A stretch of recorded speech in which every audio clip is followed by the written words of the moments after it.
Hello, Swivelheads. It's Greg Allison with Green Greg's, Galactic Greg's, and Swivelhead News. Coming to you live tonight, we're going to talk about space war. There's been a lot of talk about this finding that come out of the House of Representatives vis-a-vis the, my video's jerky, vis-a-vis the story about the Russian nukes in space and what that means. Russian nuclear anti-satellite weapons are claiming they are, but it could be a lot more if it is. But there's been a lot of stories lately suggesting that this is not about that it's about funding for Ukraine, and this was a cover to push for that. The timing is suspicious, and who knows what goes through Congress critters' heads and minds. They're kind of strange creatures up there. I know I've run the halls of Congress many times, but guys, there is nothing. There's nothing in space weapons or the increased capability of somebody that you want to see on the adversarial side of the ledger sheet that should prompt you to want to poke the bear. So I think that this announcement is an illegitimate excuse to push for $95 billion into Ukraine. So that said, whether that's what's in their heads or not, that's not a legitimate connection there in my mind. I'm going to show you about this whole prospect of space war, and I've shown you in some videos just recently that it's not just Russia that we've got to be concerned about, and maybe they're the least of our concerns, because we've just seen the Chinese put up 6 satellites that are of unknown nature. We don't know what those satellites are, and we know that North Korea has 3 on orbit now and are talking about sending 3 more this year. And of course, there's that big question: why in the world does North Korea need reconnaissance satellites, since their theater of war is South Korea right there next to them? They got all kind of reconnaissance capabilities for that. Why in the world do they need reconnaissance satellites? Anything they might even want to target the United States they can find on Google Earth. So this whole notion that they need reconnaissance satellites is kind of strange, but it is what it is. So we're going to go into some of these articles. I'm going to show a bunch of stuff here, and we're going to talk too. We're just going to talk about this. So initially, let me say this. And I'll show you articles to back this up, putting nuclear devices in orbits against the 1967 Outer Space Treaty. There's supposed to be no nuclear weapons or weapons of mass destruction in orbit. And the Soviet Union, United States, and all these other countries are signatories to that treaty. I'll show you the treaty, and I want to show you my credentials to talk about it, in case somebody don't know. I'm not just a space guy. I was involved in space policy quite intimately once upon a time, and space engineering and rocketry, as some of you guys know. It's how I got the Space Pioneer Award here. And I'm going to show you, furthermore, there is a possibility that Russia could have a nuclear-powered anti-satellite weapon that would not be an EMP device. And that could be using their nuclear reactors in space to drive directed energy weapons. So we can talk about nuclear energy weapons. If you see my channel, Galactic Greg's, I actually talk about some of the Russian space power reactors there. I've done, I think, a couple of different videos on that topic, and they're pretty popular over there on my Galactic Greg's channel. So maybe some of the mods might show my links to Galactic Greg's on here. Sorry for coming on late. I've been exceedingly busy the past couple of days, no sleep. So let's go into these articles here. Ding, ding, ding, ding, ding, ding. Where is it? Here we go. Boom. Now, when they're just talking about, they might have a nuke in space and it might take out satellites, excuse the heck out of me. If you put a nuclear weapon in space, you're up here probably above 400 kilometers. This is everything inside this circle is subject. It's electronic and electrical in nature, power grid and everything else is subject to be taken out. And this includes areas way up into Canada, like where our good friend Arnold Schmidt's from, where Canadian Prepper's at, way down here in Mexico, almost in Mexico City. Looks like Maine would be out of trouble here if this were the location and if this was the only EMP device set off. I made the case in my balloon EMP attack weapon video that you could have a whole lot more EMPs in this from balloons, and of course you'd expect many other EMP devices to be set off. We had traditionally thought that they would use an EMP from space, that they might do it with a ballistic missile. Of course, you'd see a ballistic missile coming. A satellite, you wouldn't see it coming. A balloon, you're not going to see that coming either. I've covered that in my video, so that should explain why you wouldn't see that. So, but this is the area that you would expect. Now, I'm going to show you up here. There's Compton scattering is the main effect that that you go over when you're talking about EMP devices. This is in the atmosphere. What happens in the atmosphere is the gamma rays. That's what this is. This is your gamma. They impact atoms in the atmosphere and split electrons off and cause an electrical wave in the atmosphere. In space, you don't have the Compton effect, but what you do have is the gamma rays, and the gamma rays are sufficient that they could destroy any satellite in the line of sight. And from that area in orbit, that would cover, again, about the same area, satellites within the same area. The downside is, though, it leave a radioactive cloud that could take out satellites for some time to come. So let's go over here and look at some of these other aspects of it. Now, directed energy weapon. What is a directed energy weapon? It is, did I skip an article? No. It's a ranged weapon that uses a highly intense, focused beam of energy instead of a solid projectile to do the dirty work. It's just an energy weapon, a ray weapon, if you will. Now, there are many types of these too, as you might see here in the GAO report. There's one right there. You have things like high-power microwaves. You have millimeter waves, which are a little more focused. And then you have high-energy laser weapons. And these are all weapons that fit on different parts of the electromagnetic spectrum. Radio waves, like microwave, are on the longer waves. And you have visible light is where most of our lasers are at. Unless you got into an ultraviolet laser, like Edward Teller wanted to use a nuke in space to initiate. But you can see that the wider rays are used typically for aerial denial. They're used as an anti-crowd device. Samuel Turner, salute to you. Thank you, sir, for the super chat. Time is short. Keep up fine, extremely important work. Thank you. Thank you for that. And we'll stay the course here. I'm going to show people the science behind some of this stuff. By the way, these weapons here that 5G or effective anti-crowd weapons is they cause burning sensation on the skin, and it's so intense that people don't want to be around. But they do not penetrate below the dead skin and the surface of your skin, so they don't really do permanent damage to you. Oh yeah, there are microwave systems that can and made people sick, they think, possibly. A lot of them are embassies, but those are used in these shorter waves, which have more penetrating capabilities. To get things at the higher frequencies, you've got to get way past visible light to get waves that will actually penetrate. Again, it's got to be very high energy. So radio waves will go through down here, and stuff way out here on the spectrum will go through beyond visible light. But this stuff here, not so much. The higher the frequency, the less penetration you get. So that's the kind of the good news about that. But that's the difference. That's what a directed energy weapon could do. And they show one shooting down a drone. Typically, a laser in the atmosphere is only really good over a short distance, because you do have beam spread. You get beam spreading even in space, but it's more intense on the in the atmosphere. So these are not long-range weapons as of yet. We don't have lasers and tactical purpose. Now, this is the 1967 Outer Space Treaty. And what you find here in Article 4, states parties to the treaty undertake not to place in orbit around the Earth any objects carrying nuclear weapons or any other kinds of weapons of mass destruction, install such weapons on the celestial bodies like the moon or asteroids, or station such weapons in outer space in any other manner. One of the main objectives of this treaty was to prevent the installation of nuclear weapons in space.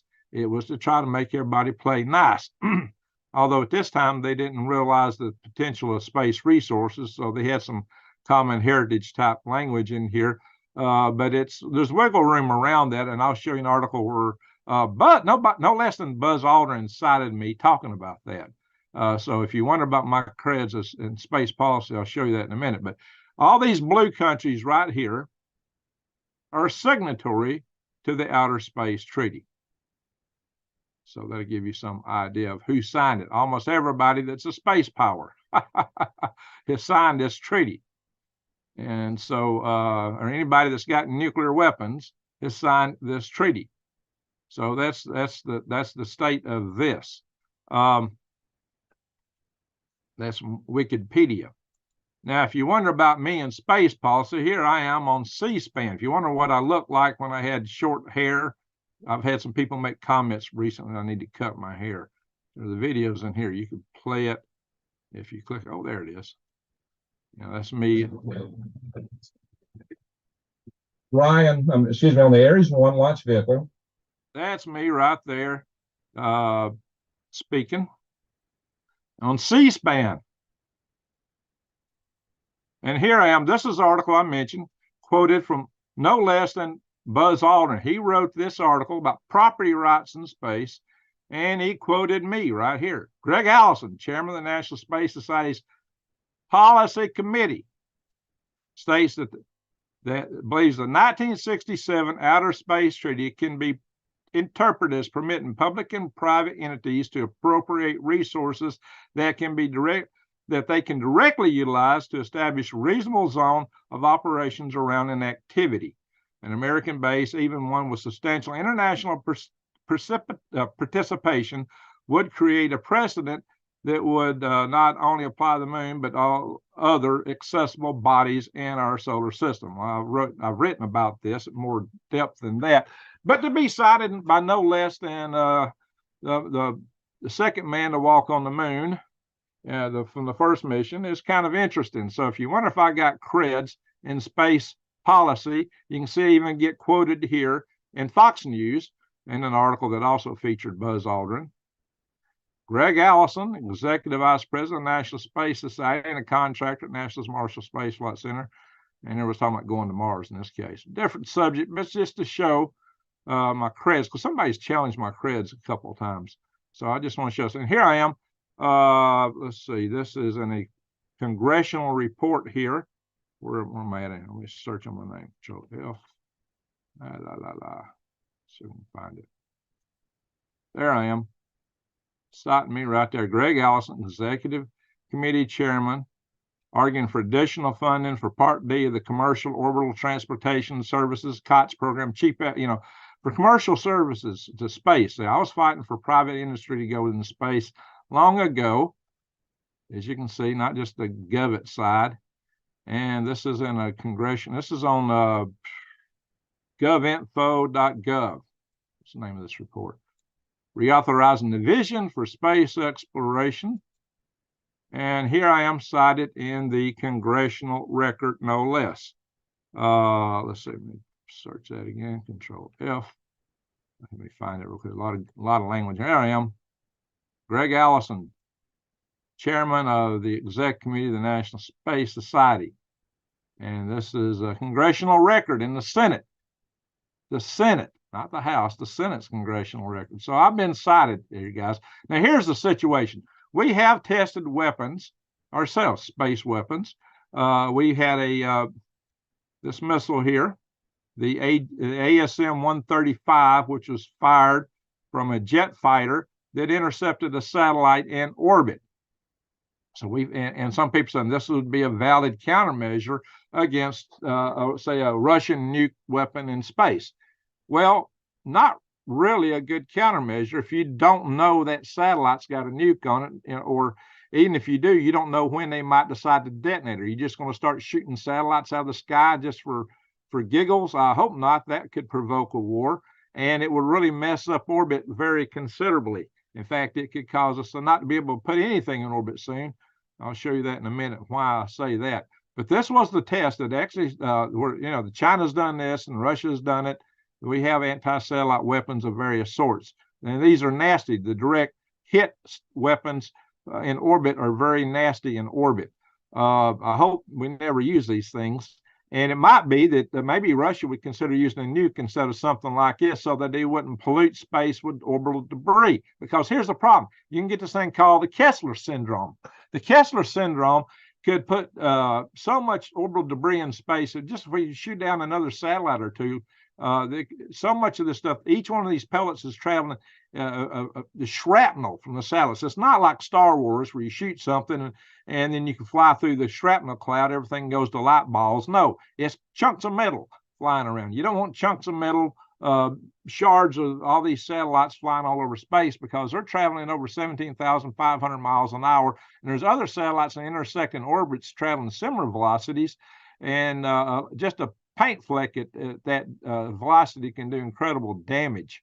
And all these pieces of metal. The problem is they could hit other satellites and cause them to explode and create more debris. They would hit other satellites and cause them to explode and create more debris. And you could get what they call collisional cascading. We call this a chain reaction. You get so much shrapnel in space that you couldn't orbit anything. You take out all the satellites and you couldn't even, it would shut down our ability to have access to space at all, which could doom us to this third rock to such point that if something happens, we have a catastrophe here. We can't get all our eggs out of this third rock basket from the sun. Space may be the ultimate prep. It may be the ultimate bug out. Maybe that's why Elon Musk is in it, and some have suggested.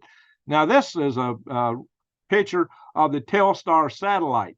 This is the Telstar 1 or 2. They both look just alike.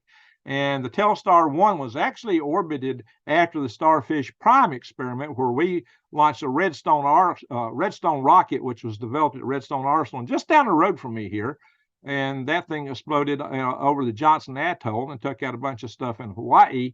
And this satellite was orbited the day after, and it got so much radiation just from the leftover residual cloud. It didn't get the gamma rays. It did not get the gamma rays because it was launched a day after. But the residual radioactive cloud was sufficient that it degraded the satellite so fast that it lasted less than 4 months in orbit. It died, the first one. They sent a Telstar 2 a little later, and I guess it fared a lot better. But this just shows how that satellites in orbit can be wrecked even after the fact, and they don't have to be hit directly by the gamma rays. So this could take out a lot of satellites in orbit. Now, some people ask me, Greg, don't Russia have satellites too? Don't China have satellites too? Yeah. And I probably need to do a special video just on this topic alone. Maybe I need to come back to this. But they're far less reliant on their satellites than we are, because one of our main aspects of American defense is we use the satellites for the data fusion to pull together joint operations, joint combined weapon operations from all the services. I mean, when you got a troop in the field and he's got that his electronics there, he's communicating, and that's going up to joint commands that transmit information to the Navy, the Marine Corps, the Air Force, and Space Force. I'm wearing my Space Force hat today for this topic, and they can send in. You can call in all kind of weapons to strike and do different things in different places, even beyond the old days when the guy would pull up a radio and call in coordinates and strikes for the Air Force to drop napalm back in the Vietnam War. I guess y'all have seen that in movies a lot.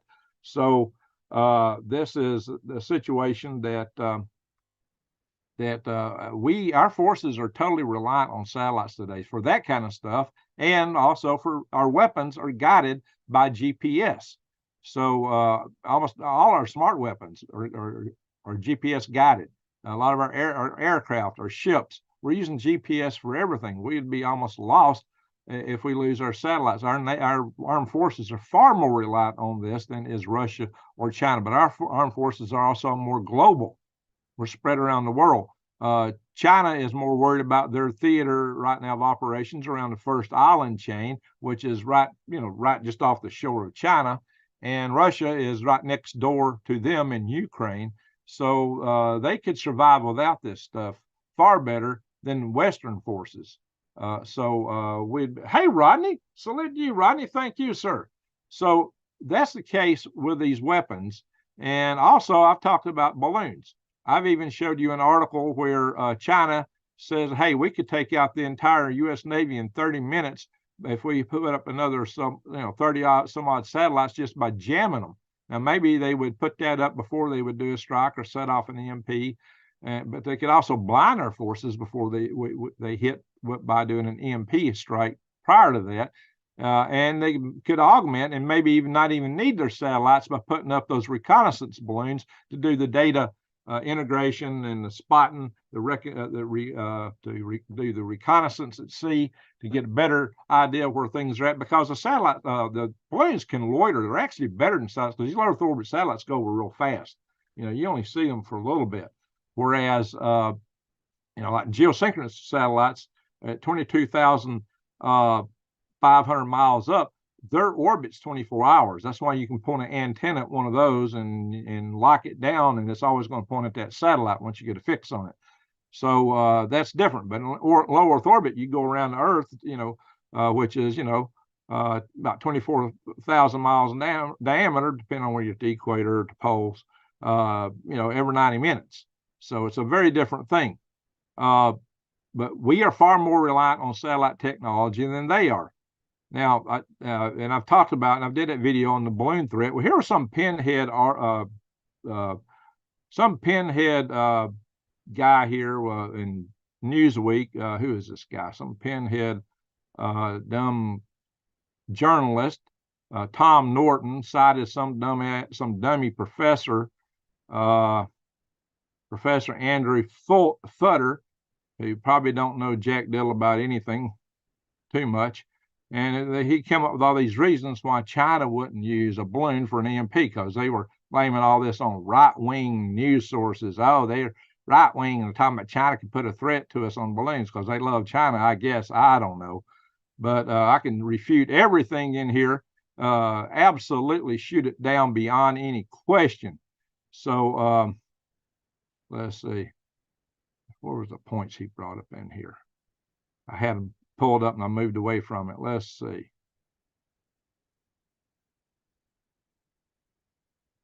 Oh shoot, I got off of it. Where was it at here? I was going to refute each little point he made in here.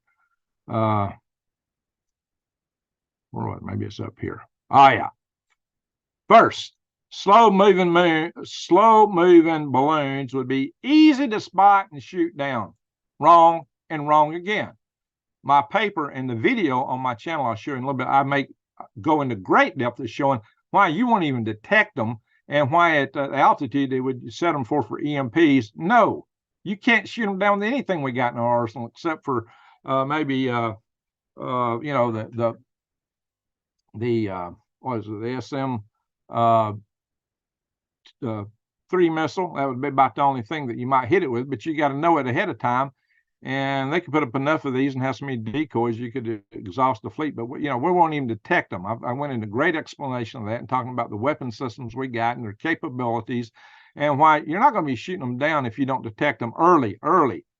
And then go here in a second. It makes far more sense to deliver this kind of weapon via ballistic missile, which travels much quicker and is harder to intercept and much more surprise. Actually, no, the balloons will be more of a surprise. Samuel Turner, thank you again. Salute to you. You must have a beautiful baby, but what happened to make you the second youngest man in America? Trying to follow your lead there, Sam. What can you say if you're first? Anyway, yeah, I got a video of my grandson put on my Facebook site. He is dancing. So he wants to be a rocket engineer one day, design rockets and spacecraft. So I've shot this down in that video. Look, I really took it down. Let's see. Third, it'd be a massive gamble for an EMP attack and planning a major military confrontation over an adversary's territory. And I've shown you on that video why they would not have to be detonated over our territory. You could detonate them offshore, good distance offshore, and still, outside of our air defense identification zone, you could detonate them way out there, and the damage would still go way inshore and take out. Most of our stuff is coastal. Most of our cities, our ports, a good number of our military bases. But I also showed how you can put a rocket on the balloon like I launched and actually get right in the middle of the United States in that video. Oh yeah, somewhere he said it would take a really big balloon. Where was that at? One of these things is it would take a very big balloon given the likely weight of any such device. Well, you know what? I went in that video and I actually designed a system. I picked a nuclear warhead, the weight. I put it in a container full of sand to show the radiation where you wouldn't detect the radiation. I covered it in radar-proof covering, and and I had the power systems, the subsystems, the avionics. I designed a system that would do this job, for next to nothing, except for the price of a nuke. And it was within the size range of balloons that I have launched myself from small ships at sea easily. So that's bunk. Professor Andrew Futter, you don't know Dutter. Because I can prove otherwise. All you got to do in here is come into my channel and just hit the search button on EMP Attack Balloons. And there it is. This video right here, I go into great depth explaining all that. And you can, I think I got the design in there, but there's nothing that they don't already know. Now, here is the operation. I wonder if y'all can see this if I hit the enlarge on it. I don't know if it will show in here if I hit the enlarge. Let me hit it and see. No, I don't think y'all going to see that. Let me see what it looks like on the screen here. I got a little bit of a delay. I'm going to give it a second to see. Can y'all see this whole screen? Oh, I got to wait a minute. I haven't caught up yet. Let's see what happens here. I'll know in a minute if y'all are able to see it, because I'll be able to see it over here in a minute. I'm not to that point yet. Hey, there it is. Yeah, y'all can see it. This is my HARC, Altitude Research Corporation, CATS prize rocket. That's the Cheap Access to Space prize that I went after. And this little bitty piece right here is this motor section that I use for my laptop tape. That is this. This is a rocket motor. How many YouTubers got a rocket motor next to their desk? So you tell me. That's this piece here. Oh, that's the oxidizer tank with nitrous oxide insulated, so it would maintain pressure. And the gondola here that carried it up is got basically a greenhouse built around it to help maintain the temperature also. Now here we are. This is a little boat. This isn't a giant ship. This is a utility boat known as a Mr. Offshore, and it's 200 miles out in the Gulf of Mexico. We pipe the exhaust off to the side so that there wouldn't be any hot fuel droplets hitting the balloon that might rupture it. And let's see, let's play this.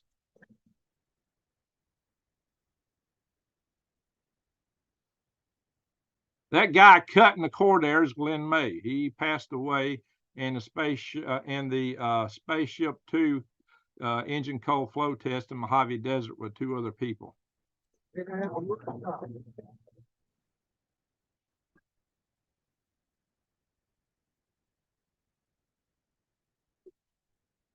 That package weighs about the same as a package I spec'd out in the report that I made for the EMP Task Force on National and Homeland Security, which was briefed to the Homeland Security committees of the House and the Senate.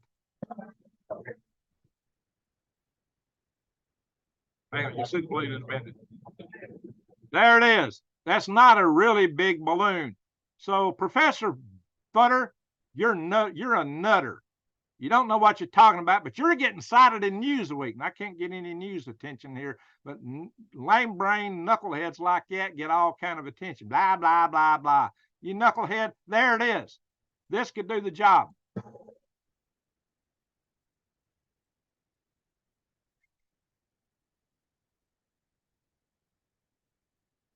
doesn't drop now. Yeah, it's right over here. That's why he said, hope it don't drop now.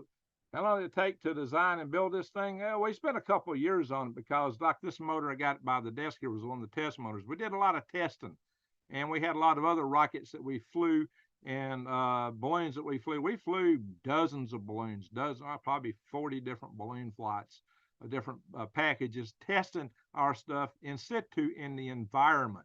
We did hundreds of rocket motor test firings. I got the test stand that we used toward the end in my backyard. I've also got the DC-6 rocket in my backyard, the remnants of that.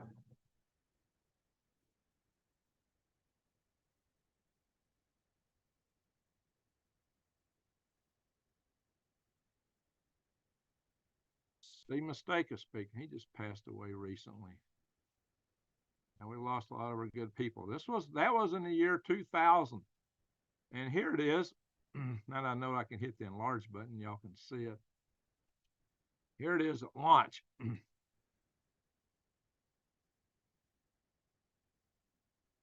From a camera on board with downlink telemetry. There it went. All right. So guys, considering that whether the Chinese have something or North Korea or whoever, this is a threat, not just to satellites, but to our homeland. Highly encourage you guys to buy seeds, to get the kind of seeds that you can replant. For that, grow your own food. It's the best food security you can have is growing your own food. What the devil? Come on, quit that.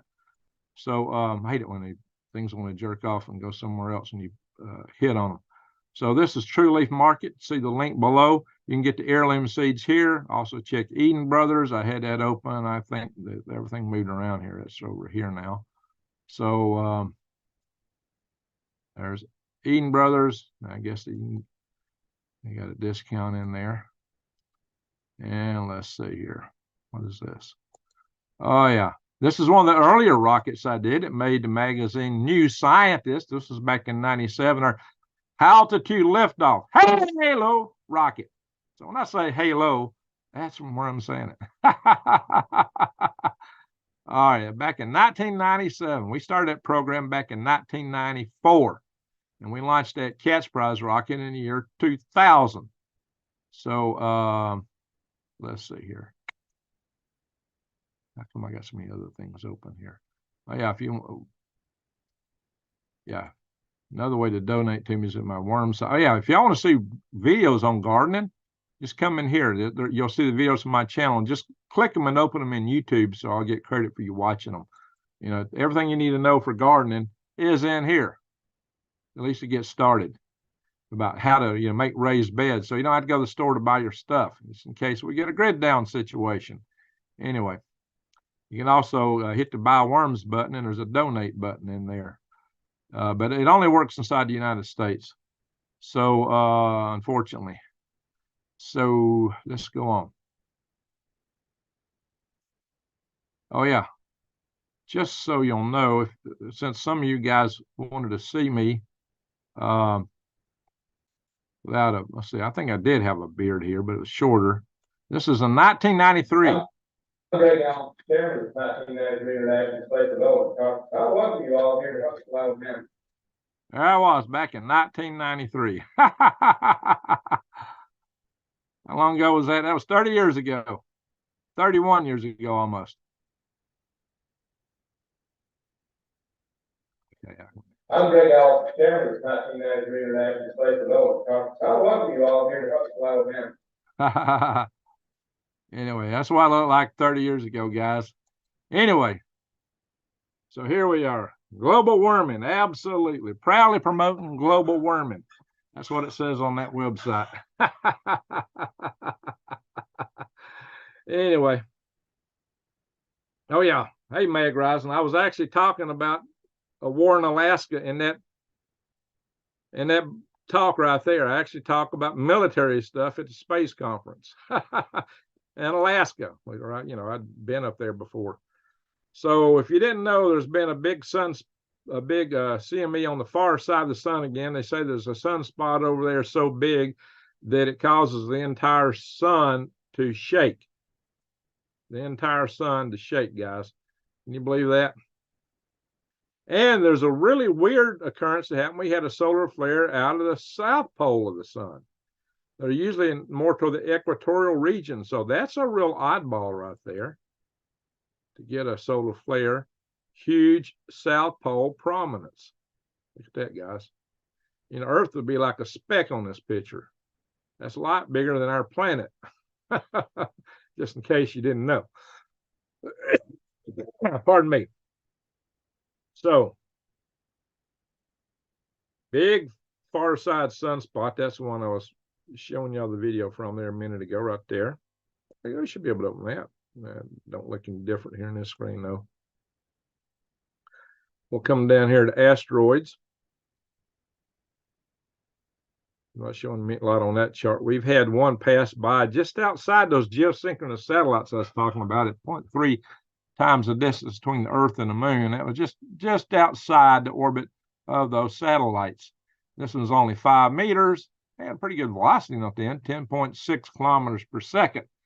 So that one was booking pretty good. This one was booking at 20.9. Yeah, that was a pretty fast one there. It probably comes some way out. Here's one. It's the fastest one on there. The fastest one I see right here is this one, 21.9. That probably comes from the asteroid belt.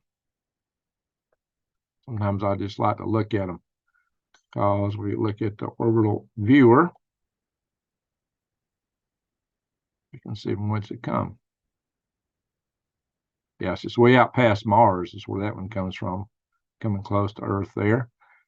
This is a pretty cool viewer there. Tells you all the properties of those asteroids. But if you see, when you see the 24 numbers, that means all those with the 24, we just discovered those this year. Yeah, it's mostly 24s on this chart. We're still finding a lot of asteroids, guys, and that's a good thing so that we can know what's going to come at us. But there's a whole lot we're still finding, mainly the smaller ones. If you're still finding any big ones, that's a scary thing. So thanks for sharing the link there, New Days. We'll see. We'll look at planet Earth shaking and quaking for a minute. A lot of earthquakes over here near that Toga area, looks like. Yep. Hypo Toga. That's a 5.6. Panga Toga 5.0. There's actually two of them over here. Can I click the outer circle? Yeah, I got it that time. That's a 5.3. New Zealand had one. 4.8. Some just north of Australia in the Indonesia area, looks like. The Banda Sea, 4.5. As y'all might recall, the Banda Aceh is where you had that big earthquake. Oh, that's in Timor.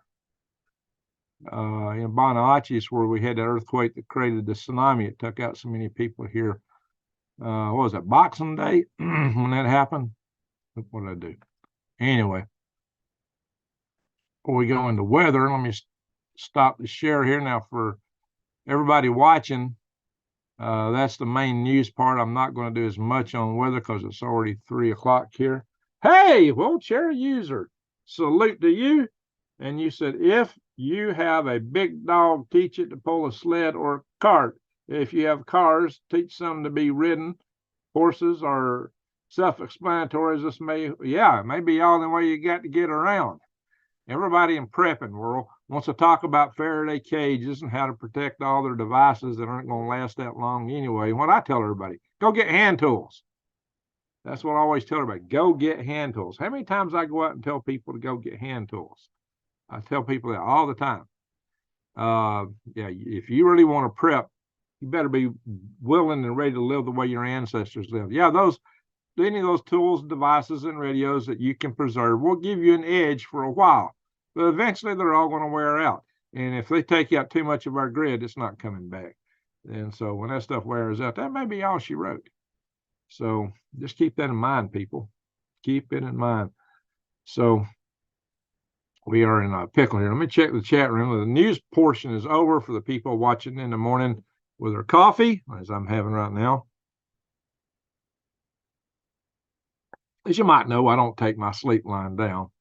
I take it in a cup. Or Snoopy.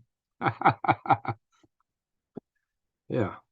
You know, he fought the Red Baron on top of his doghouse. You know, in NASA, they have one of the top awards in NASA is called the Silver Snoopy. But anyway, so let's check the chat room, see what people are saying here real quick. Then we'll go to the weather, but we're not going to go around everywhere. We're just going to kind of skip a little bit. Maybe look at the big pictures. I'll see what y'all said. Zen Jamming. How you doing, Zen Jamming? You must be jamming. Oh, I got something trying to open. What the heck is that? All right. If I hit that, it's going to knock out my browser here. All righty. Focusing high, almost minute 7's is checking number. Rodney. Southern Homestead. How you doing? Matt. Woohoo family. What's going on here? Spaceships, amen. Drew her snap. All right, let's see.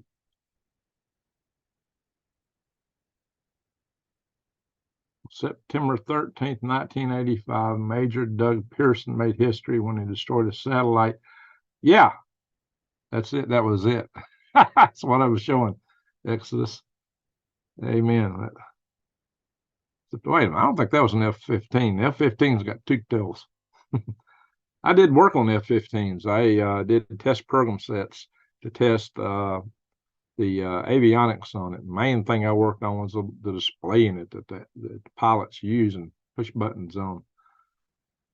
And I also did work with a computer on it. You know, they had a mapping system in there where they actually had the terrain in the memory of the computer itself. Oh, what happened? Touch a button and it took me off to another channel. Oh, I accidentally hit one of the links.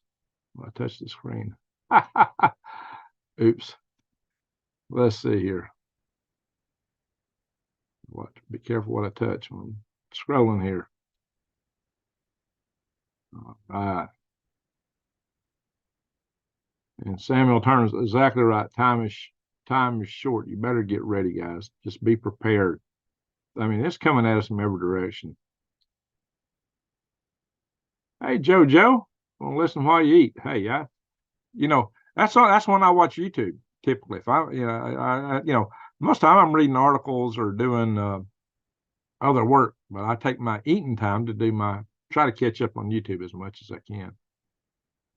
So I like to multitask. I live a busy life. I haven't slept hardly in the last couple of days because I was doing 1099s and also working on a resume, updated a resume, and I worked on 1099s.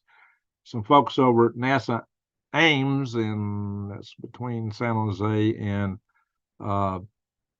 San Francisco, are interested in me to do safety on a real high power system they got over there. I don't care anything about going to that area, but fortunately, I'd be able to work remotely probably from Arizona location to do that job. But part time, maybe half time, I could work remotely. Maybe more open, work remotely most of the time. But I still have to go to Ames some, which at least puts me next to Redwood Forest. But I do find I got reasons for having a strong interest in this high power stuff. Watch Galactic Greg. See what my most popular video is over there. It might give you some hints. Peter Kinberger says, in Russia, we are accused of treaty breaking. All treaties are now in danger and capable of being broken. Is going to do anything. Well, that's something I brought up the other day. I talked about, the 1967 Outer Space Treaty. But if Russia were to violate that today, what would we do? Put sanctions on them? We've sanctioned them to the hilt. And what's happened? Our economies are crashing and theirs is doing well.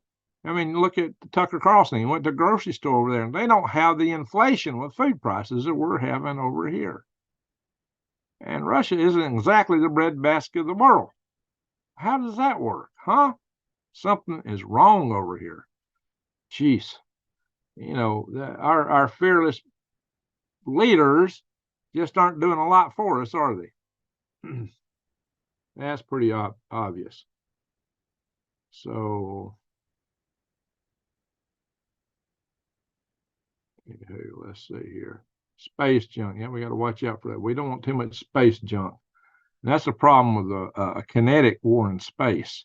That's why we don't want that kind of space war. We don't want a space war at all. But that would be the worst space war because it could deny us access to space for hundreds of years. And like I said, it may be the ultimate prep is to get off Earth. It's one of the reasons I promoted space so heavily for so many years. I thought, we don't need all our eggs in this one basket. It's one biosphere where knuckleheads are developing bugs and spread them that can spread all over the world.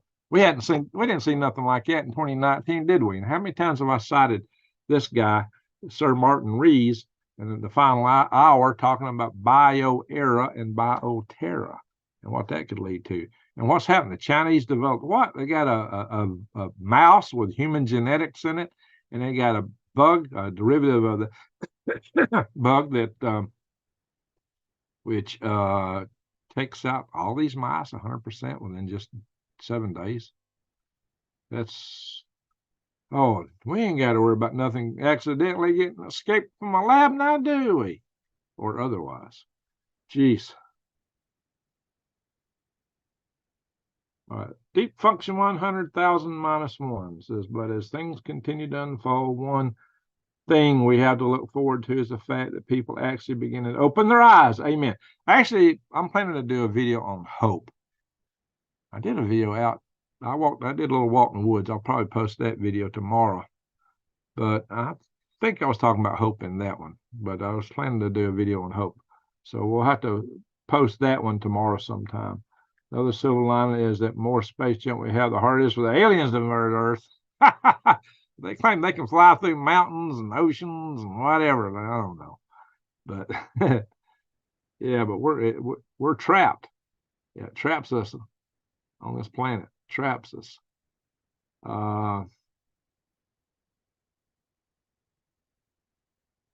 Space is faked. A highly weird basement. Oh yeah. What's up, Heart Earth?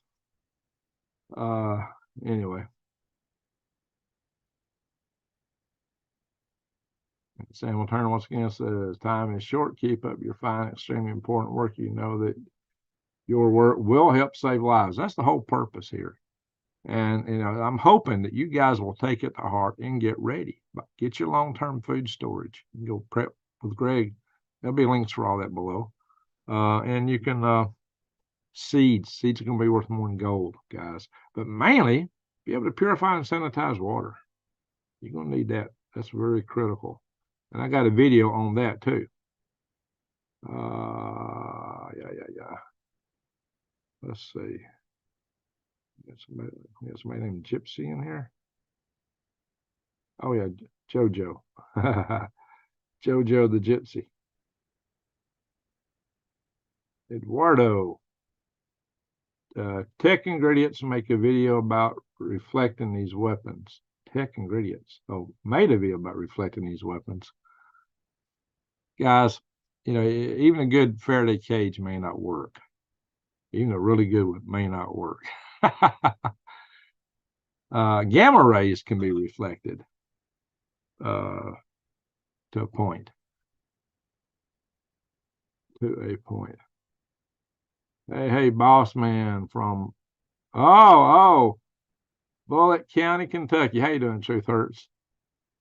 Well, if Colonel Cole was in here, he likes to talk about Bullettown. That's what he calls a city just south of here. South of Huntsville, that is. Actually, Huntsville south of me. I'm up here next to Tennessee. Yeah. Let's see here.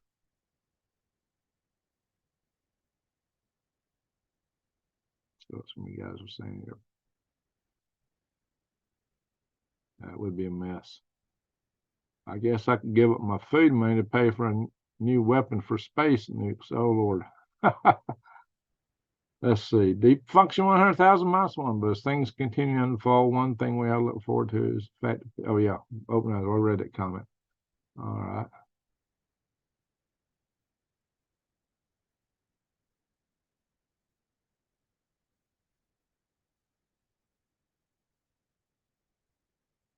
Galley Prepper. I was worried about something happening. Well, I've been working on other stuff. I do have other things I have to do, guys, Who are we locking up? Who are we locking up? There's some people that probably need that. Oh, yeah, they're scared of somebody taking the White House again. Division. Yeah, that's what they're trying to promote, is division. Hey, we got another super chat. Who's that? Let me scroll back down. Samuel Turner. Buy yourself breakfast tomorrow, me, with 5 U.S. carriers in the Pacific. It's obvious that U.S. knows that war with North Korea and China is looming large. Yeah, why do you send 5 aircraft carriers out, guys? We got military forces scrambling everywhere right now. I mean, really scrambling. I wish old Fort Bragg were in the house tonight. He'd tell us. The activity has really picked up. We got Sleepy Joe in the house. Let's see. Oh yeah, we got Sleepy Joe in the house. Holy smoke, there's Sleepy Joe. Oh, they're more about the kind of cars we drive. Oh yeah. Yeah, they want to put everything on the grid, and yet we're talking about having brownouts. Our grid is struggling to carry the load that's already on it. They want to electrify everything. Then the grid goes down. Where are you going to be if everything's electrified? Jeez. Yeah, I want to be off grid here really soon. How come I ain't scrolling for me now? I need to refresh button. No, it's stuck. My chat room's stuck. It ain't moving. All right, we only got 90 thumbs up and 167 in the house. All right, guys, help out my channel. We're getting stomped heavy over here on my Green Gregs and my Silverhead News. They don't promote me. They don't show my stuff around. But putting thumbs up does help. Let me scroll back up. Russia still has farmland surrounding. Yeah, they do have some farmland. They do have farmland. But like I said, they're not the breadbasket of the world. But stuff over there, their food is cheaper. I've ate over in Russia. One thing they eat a lot of over in Russia is buckwheat. And buckwheat is low carb. And you eat it kind of like you'd eat grits down here in my neck of the woods for breakfast food. And it's good. It's really good. You know, they just serve it as a dish or a side dish. And you go to buffet, you get the buckwheat. And I enjoyed that. I like the buckwheat. I was there back in March of 2010. I was in Moscow. And I enjoyed my trip there. I was, of all the places I went internationally, that was my favorite trip. 5.1, they're calling 4.6 in South Texas, San Antonio. We'll got to go back and look at the earthquake map here in a minute. 3 a.m. here. Yeah, it's 3:17 here now. Yeah, we're not going to stay on much longer, guys. Thank you for sharing Lehman's. Yeah, guys, go to Lehman's. If you want hand tools and stuff for your homestead, that's a perfect site to go to. I have not seen that any one of you ever bought anything from Lehman's. Near Fort Bragg. Oh, Peter, you're near Fort Bragg. Tell us what's going on down there at Fort Bragg, Peter. I'm glad you call it Fort Bragg. That's what I call it. That's where that was my first permanent duty station when I was in the Army. I was an armor for headquarters company of the 426th Signal Battalion, and my unit was right next door to the Green Berets, or the 35th Signal Brigade. Larry mows a lawn nude. Well, I hope you don't have a lot of neighbors around there, Larry. Let's see. They will tell you to not work for a particular individual for a particular reason. Like Tesla, you are. Yeah, I'd like to do some real high voltage stuff, and so that could be fun. Let's see. Terry's was talking about X the past few days. Taxes in Russia are very low. Yeah, that's a good thing. Masters of the Air. Everyone needs to see this historical TV series. Tedros. Oh my gosh. Oops, I hit a link accidentally. It's taking me somewhere. I don't want to go there. Close that and come back in here. La la la la la la. All right. Spell checker. Yeah, I can't spell diddle. It's not the spelling. It's well, I'm an engineer. We're not known for spelling. You know, I aced every spelling test I ever took because it was just rote memorization. You could keep it in your head for a little while, but I'd forget it when a couple of weeks later I wouldn't remember. Rote memorization is not a good way to teach kids, guys. And now they teach the test. That's not good either. They need to be teaching thinking, analysis, critical thinking skills. They don't want to teach that.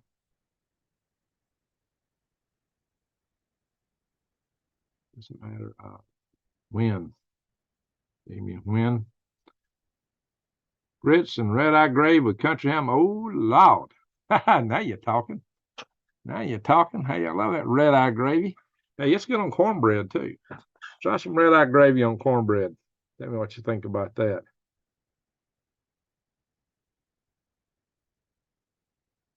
What are we getting? A super chat? Oh, where did it go here? Did I miss one? Oh, Carol, where is it? Oh, there it is, Carol. Oh yeah, I can't even talk about that on here. It get me in so much trouble on this platform. Although I think I did a little bit on Swivelhead News. I definitely talked it. Yeah, I actually got away with it on Swivelhead News. Now they're trying to promote a treaty there. Go to freedomrestorationfoundation.org. We don't want no part of that. Call your Congress critter and chew their ear off. That we don't want no part of that, guys. You know, I got the sentiment from you guys that hey, we'd like to tell the UN to pack it and move overseas and pull out. That's where I'm coming from, guys. Carol, salute to you. Thank you. Yeah, listen. Our founding fathers didn't realize the way they'd be trying to use treaties today. They believed in freedom more than anything and limiting the power of government. They didn't see this big global governance structure that are trying to pump on us. And if they had they wouldn't have wrote the Constitution where they had it. But the way the Constitution is written, see, treaties were like negotiations between nations. And so that was like a high level thing. You had to kind of honor a treaty with another country. I didn't foresee the kind of treaties that we got today. They would not have been happy with the structure of what's happening today. But of course, they also didn't want to stay in an army. And for good reason. I mentioned that previous video. Even General, 5-star General Ike Eisenhower, when he stepped out of office and being president for 8 years, commander-in-chief, he warned us about that. He was smart enough to wait till he got on his way out of office before he said anything. Unlike the guy who followed him in the office that started talking about this stuff while in office, and we see what it got him. Anyway, I enjoyed cheese grits with fried fish. Well, that sounds good. I made a big pot of grits and a dab of crab boil. Oh, Lord, Brandy, that sounds good. All right. Thank you for sharing that link, Rodney, to the Freedom Restoration Foundation. Everybody needs to check that out. One of my favorite breakfast dishes is salt herring that Canada deemed American fisheries. It's illegal. Oh, no. I don't know, Matt. Canadian Prepper has only been demonetized on one video in the last 6 months, and they're hitting me all over the place. And he's out there, blah, blah. Well, he don't talk any politics. I'm trying to stay out of it in the middle of the road here. It's hard with everything going on, but really, really hard. I trained with the 82nd Airborne in 1973. Salute to you, Samuel Turner. So you were there at Fort Bragg. Well, I was at Fort Bragg. I joined the Army when I was 19. And I arrived at Fort Bragg on Halloween Day, 1979. I got to Fort Greely. Well, I got to Alaska on April Fool's Day, 1981. And I left there on the 23rd of May of 1983, Fort Greely, Alaska. So let's see, terrible things are changing. Yeah. So what they want to do is basically say, hey, if there's an something they declare to be an emergency, that the national laws, the local laws, nobody protects you. An unelected bureaucrat, the head of an agency, the NU, flip that. The OHW, flip that. Could tell you what to do. Tell you to stay home, to put one of these on, or to take other things that you might not otherwise want to take. I gotta be very careful. It's dangerous language on here. It's so dangerous that if it demonetizes this video, probably can't appeal it. Having walked down that road. No, on this platform, you can't talk about that stuff. You really can't. So that's all I want to say. I'm just telling you what that means. So I've had videos jerked off for alluding to such things. That's dangerous when they start taking your videos down. Dad was on the USS Enterprise. Well, awesome there, Sleepy Joe. I don't know about you, Samuel Turner, but I'm impressed with your loyalty and honor to the country. Amen to that. And Samuel Turner is a uber prepper, guys. He's ready for whatever may come. And that's why he's telling you guys to try to get ready. The more people that are prepared, the better off we're going to be when it hits the fan. So that's beamed up. Well, who got beamed? Hey, Steffers, how you doing? Let's see. When I was a kid, we would dip them out of the James. They still travel up the rivers nowadays. It's the Carolinas call them shad. Oh, okay, Chad. We call them Chad down here. I know what you're talking about. Yeah, my dad used to catch them and throw them back in the. If he caught one of those, he'd throw it back in the lake, kind of like that's what all do with goldfish. That's what we call a Chad down here. Big old gray fish. You know, they get good size. Boy, my dad, if he caught one of them, he'd always throw it back in. You don't want that.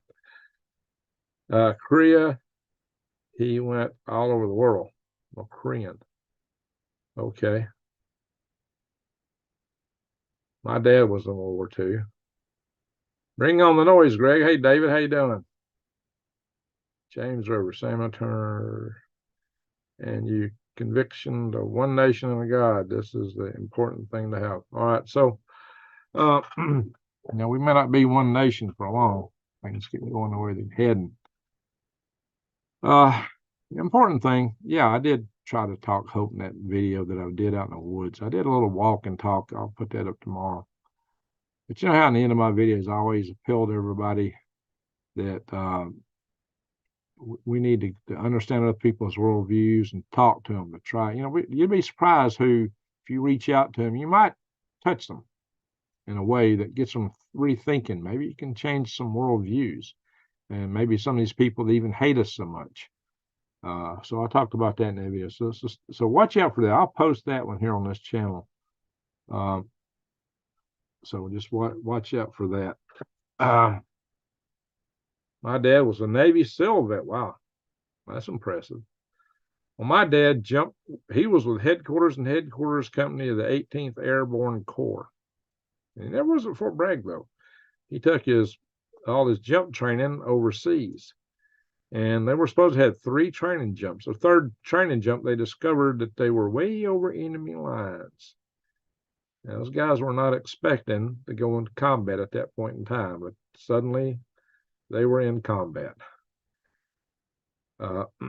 My dad was captured twice and escaped. He was a good runner. And he earned, what was it? He earned 3 Bronze Stars. So, yeah, Brandy. Thanks to you, Brandy. I was in the American military, but I wouldn't advise anybody. No, I wasn't either. My daughter hinted one day about joining, and I said, don't go there. No, don't even think about it. My youngest daughter. She's a software engineer working software security now. And she gets to work 100% remote from home. She gets a really good salary, real good, real nice. And she still lives with her mom. She's got no real expenses. She helps her mom out. And she travels the world, So give her to be able to do it while she can. Combat engineer. Hey, Ray Pinkerton. Sleepy Joe, we need to stay at home. We've been invaded. Yeah, we are being invaded, it looks like. Guys, yeah, definitely. And that's the scary thing. All right, let's do some weather looking real fast. It is almost 3:30. We're not going to spend a lot of time on it here tonight. So, yeah, big hook for Brandy. She's had a hard time lately, several things. And New Days has too. But New Days is healing. All right. Granny, everybody pray for Granny. Let's see here. Yeah, people's views are often similar. We're all the same inside, though, except for the psychopaths and sociopaths, which tend to wind up running companies and government organizations, being in the government. The sociopaths and psychopaths tend to worm their way to the top of organizations, unfortunately. So, That's part of the problem we got. But, I was thinking about I might do a special video just talking about a poll. There's been a poll of the elite 1% in the country, and they have a huge disdain for us deplorables here in Flower Land. That's what the poll confirmed what we've been thinking all along. So yeah, they really want to limit the resources we consume because in their minds, they deserve it, we don't. Seriously, that's what was shown in the poll, just like we thought. All these guys flying over to Switzerland in their big private jets for the big meeting in the House of Klaus, want to tell you to pedal your little tricycle in a 15-minute city or use an e-car, e-bike, whatever, and eating the bugs while they're dining on caviar and ginormous steaks. I saw a picture of Zuckerberg. He had a huge, big, giant steak in front of him and just several all around him there. Jeez, more than he could possibly eat. But he'll tell you to eat the bugs. Lolly, lolly, lolly. I don't mind needles. That's a different story. It's what's in them. Yeah, the needle don't scare me. My papa worked for the Air Force, NASA, and missile forces. All right. Story he tells amazes me. He's 96. He's still alive. Awesome. That's good to hear. Peter says, Drew, some people use black pepper to taste. Oh, some people use black pepper to taste. And what? Yeah, black pepper is my main spice. Maybe that and chili powder. I ask in new days about my pepper shaker. I think Brandy knows what my pepper shaker is. Yeah, I got a itty bitty pepper shaker. My dad would be 104 on the 20th. Ah, nice. My dad would be 103 in April if he were still here. 11 April, he'd be 103-year-old. He lived to be just 3 weeks shy of 99. Drove his own car, lived by himself the whole time. And he was sharp, mentally sharp. And here's another thing. They're going to do everything they can to keep the T-Man out of office. And they might possibly succeed this time. But if he keeps his wits, age isn't the real determining factor. It's what's up here. How well is that noodle working? My dad was very sharp right up to the end. He could talk about anything, and he'd rather tease somebody than eat when he was hungry. He was mentally very, very sharp. What am I going to say for some people, like that vegetable that's serving in the White House, President Potato Head. Granddad is still alive. I caught him cutting his grass. Oh yeah, Daddy mowed his yard the year he passed too. So just remember, guys, if they keep him out and if they put in the CBDCs and all the stuff they want to throw at us in the meantime, over the next 5 years, this country will do anything in the world to get rid of if the party in power stays in power, this country will do anything to rectify that, I think. So don't ever give up hope. As long as you got breath in your lungs, never give up hope. Okay. Greg, just remember that a good run is better than a bad stand. There you go. Miss Parker. What a small world. He was in the Pacific Theater. There you go. Really hurt to hear that being called something negative. He's being called something negative, Carol. Tabasco. Oh, yeah.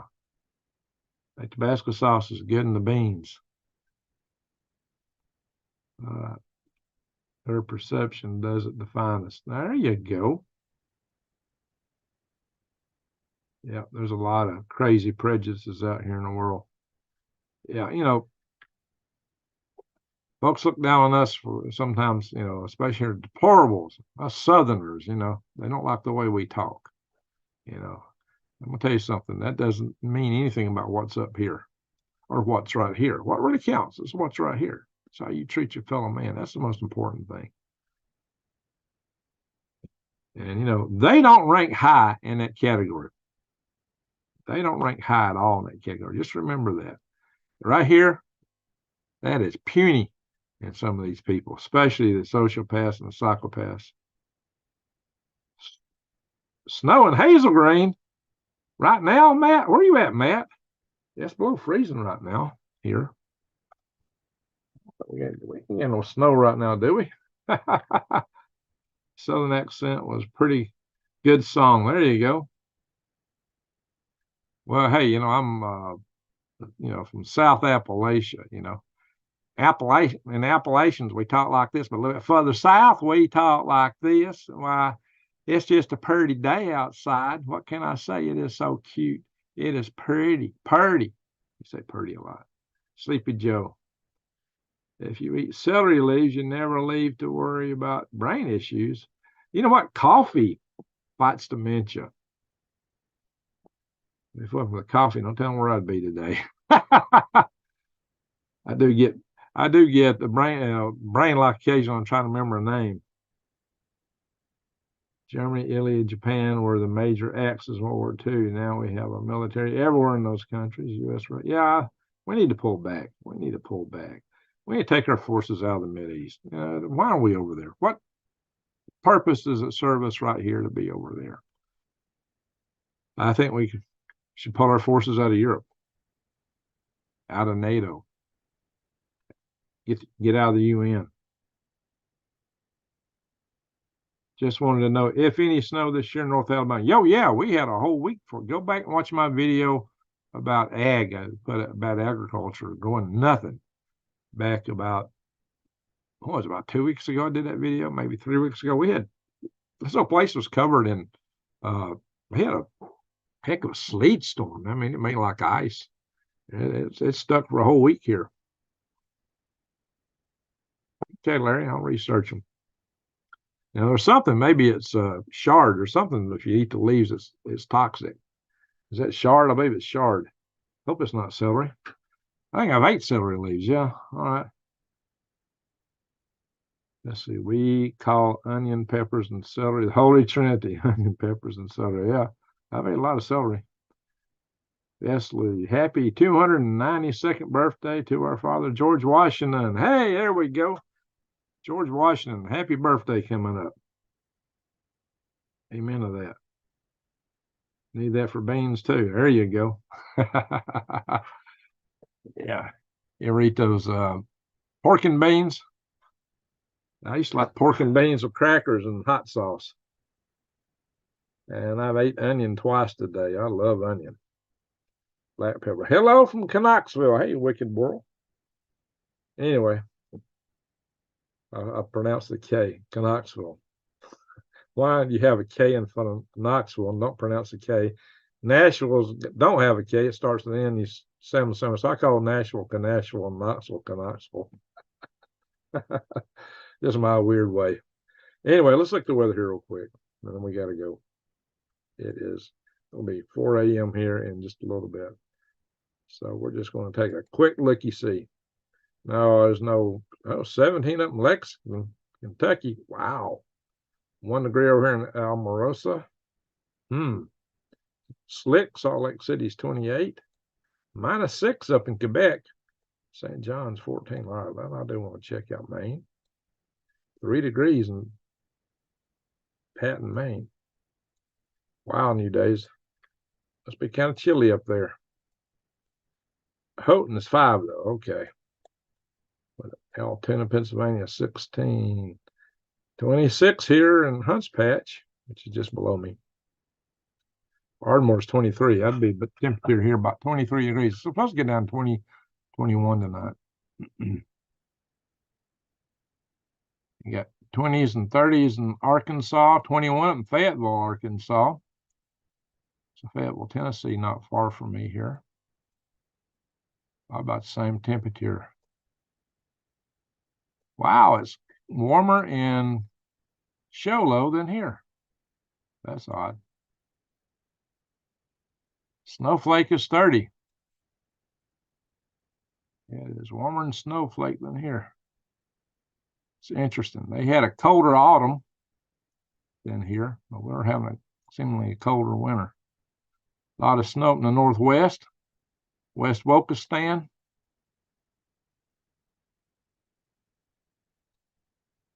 Los Angeles 52, Lost Wages 52, same temp.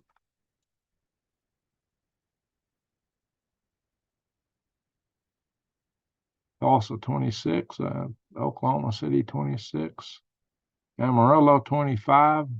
Spent a night or two in Amarillo.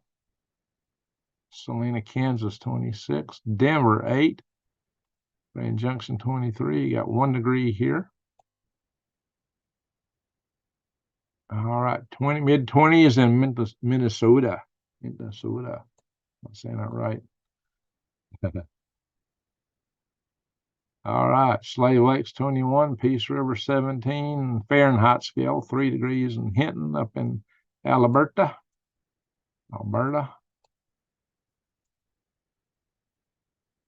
Anchorage 28, Valdez 34, Wasilla 28, Delta Junction 17. We got 3 up here. Fairbanks is 5. Wow, how come Delta Junction is warmer than Fairbanks by that much? When I was up there, Delta Junction was always colder. What's going on up there? Oh, 25. Got snow up in the north of the Brooks Range. Barrow's -8. Dead Horse is -4. You don't know me, Mom. Hey, you don't know me, Mom. Thank you very much for the super chat. What happened to my screen here? Oh, I'm not sharing, am I? Ah, I'm sorry. I thought I was sharing here. Where's my screen at? Switch that. God, I didn't hit the share button. Ding, ding, ding, ding, ding, ding, ding. All right, guys. Sorry about that. Anyway, look here. See all this snow out west and up here. Got a good storm down the Gulf of Mexico. Michelle's not here. Where Michelle's at? That's unusual. Hope she's okay. Yeah, sorry, guys. I didn't realize I wasn't sharing.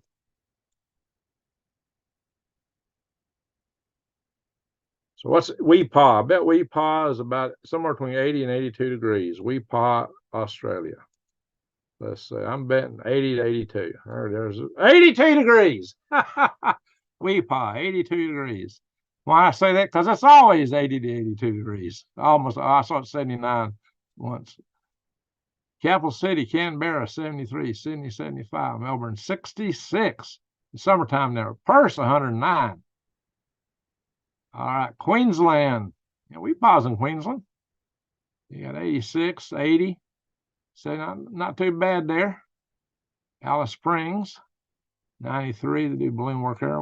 Warburton, 104. But well, look at Perth is heated up. But down here, just south of Perth, a little way south of it, 70. 70 here and 109 there. Wow. Anyway, I'll go back to the United States and put a run on where we got anybody here from Norway or England. Snow in southern Norway. That's where most people in Norway are at. Snowing. But it's 35 there and 41 over here, but 25 inland, 17 here. Okay. Hull's 52. London's 53. Birmingham, England's 52. But that's one in Birmingham, Alabama. Aberdeen, Scotland, 44. Glasgow, 46. Ireland's 50s, degrees, either 50, 52, and 48. It's all within about 4 degrees. That was Birmingham, 52 there. In Birmingham, Alabama, it's 30. You know, it's further south, but where the wind's coming from, it's coming from the north. Tell you what, guys, if that Gulf Stream shuts down, it'll be colder in Birmingham, England, by a long shot. Anyway, let's play the weather. Just play it through real quick. So what it shows us. Rainy, getting some snow up in Utah, into Wyoming, more rain in California. San Jose is about to get hammered on Monday. Los Angeles will get hammered a little bit later on Monday. Snow's moving across Wyoming. Denver, Colorado, and out there, more in Utah. Colorado Jen's not in the house either. Never give up, Philippines. Hey, are you in the Philippines? Hey, buddy, pretty soon you're going to be saying, I told you so. I told you we're going to be an EMP. Well, I may not be able to say anything when we get an EMP. Won't be on here. Won't be an internet. Quite possibly. I hope that don't happen, but that would be definitely be a way to end the channel. Oh, we got a lot of rain up north on Friday. We get a little bit of that. And another wave coming for California, it looks like, next week. Starting to hit Saturday. That's light rain. That's not as intense. A bunch of it up in Ohio, Pennsylvania. There's another wave of snow coming through. Nevada, that'll go into Utah. Brandon, do you have snow on the ground right now? 18 in Scranton. Wow. Wheelchair user, I would like some snow. Where you at, wheelchair user? Human nurse prayer 44 in Northwest Florida. Hit the refresh button.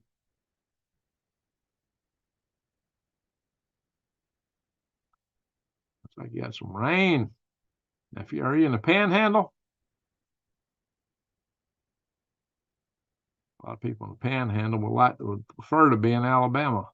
Panama City, 46. Now, if y'all that ship, the Mr. Offshore that I showed in the video earlier, came out of Panama City. I've taken one down here in the Delta in Louisiana. I forget the name of the little town. It was right as far south on the Delta as you could get. I was trying to lower the mobilization cost by getting as close there as I could. But the ship I rented out of Panama City was actually cheaper to rent because it did its main duty for the Navy during the week. And we rented it on the weekend. Randall Hills. All right, everybody, tell us where you're from. Randall Hills and Detroit. Cuban nurse. Oh, so you are in a Panhandle. Okay. Cuban nurse prepper. We got 40s down there. 37 Monroeville. Montgomery's 37, so it must be in the upper 30s where you're at there. What, a week or so ago, California, I put a 5-gallon bucket outside to measure the rain. It filled the bucket. Holy smoke. Lord. PCB. Matt D, have any of you guys made hardtack? That stuff is hard. Yeah, it would be a good thing to make. Larry says I used to be able to rain into a fire. Oh, Lord. Let's see. Brandy, I don't know how y'all deal with that cold. It gets cold. Well, the humidity, when you got humidity, the cold really bites, Brandy. Are you in Montgomery, Carol? Connecticut. Hey, we got Connecticut in the house. That's a devil of a number there, Metza. Connecticut.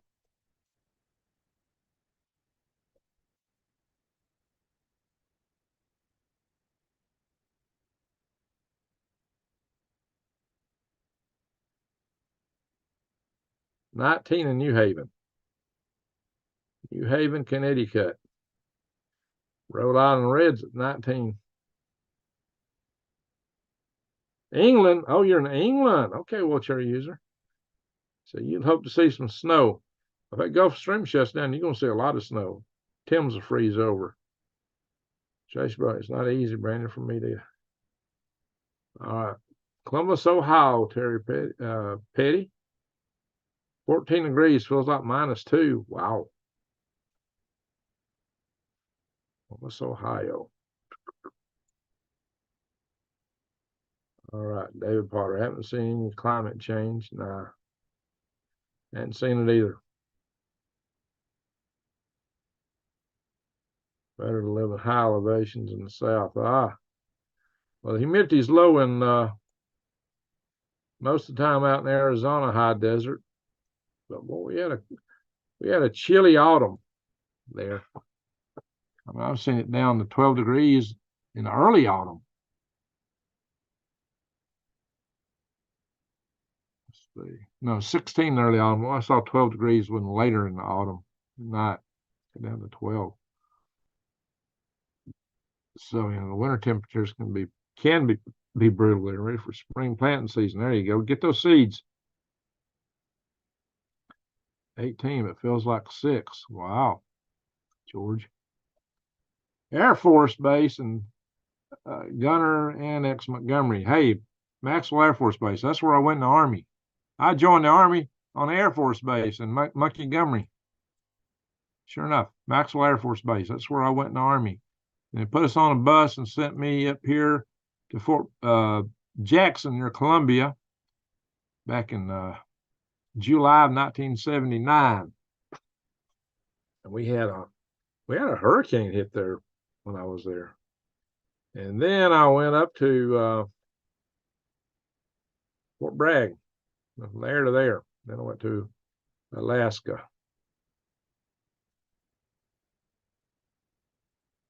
35 in Fayetteville.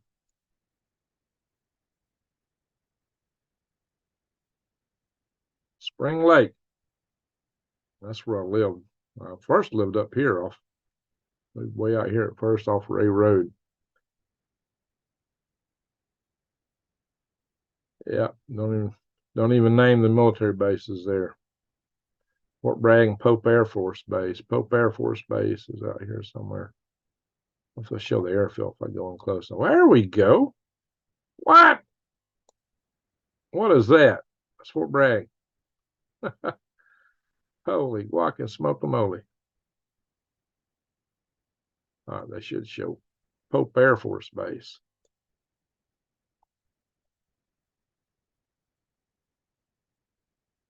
There it is. There's the airfield. I used to live right here. I lived here. I lived way out Ray Road, about 12 miles up north of here when I moved out there first. Then I moved here to be closer to work. I was right in here. That's a trailer park, or it was back then. Yeah, right at the entrance of Pope Air Force Base. That's a trailer park. It was back in the day. Don't show satellite photographs. It's not 12 degrees. It's like 106 degrees before that. Oh, Lord. Haverlock, North Carolina. Yeah, I was up there. I went up there in 1979. I was 19-year-old when I went in the military. When I was 18, I was working at a cotton mill in Albertville, Kendall Mills. When I got out of the Army, I spent so much money driving south, I had to work another year in the Kendall Mills. Black mold loves the East Coast and southern states. Yeah, unfortunately. Greg, would you get a satellite phone for prepping purposes? Oh, I don't know. I got a Starlink unit out here, my place out there. Haven't set it up yet though. I've used a satellite phone. I've used a couple of them. I used one. First one I used was for geosynchronous satellites. It was like built like a big laptop. And then I got one of those global stars, and it failed me. I was ticked at them. I never paid them jack diddle for it.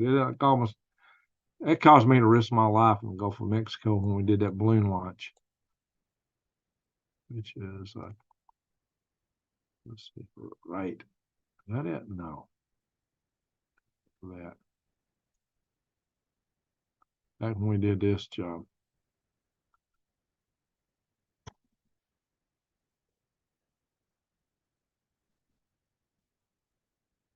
Yeah.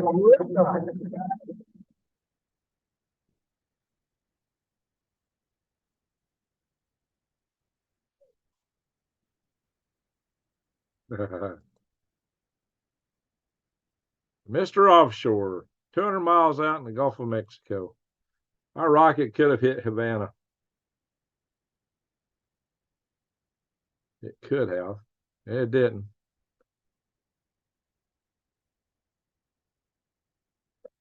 We'll probably have a lot of people here, probably. Around 30 years ago. Don't look a bit different, do I? All right, I'll stop the share. Hello. It is 5 minutes to 4 a.m. here. Station at Cherry Point. Okay, Peter. My dream house will be made of stone and steel. I hate being burned up in a fire. That's a good choice. My husband went to the Air Force in 1977, retired in 1995. That's good, Carol.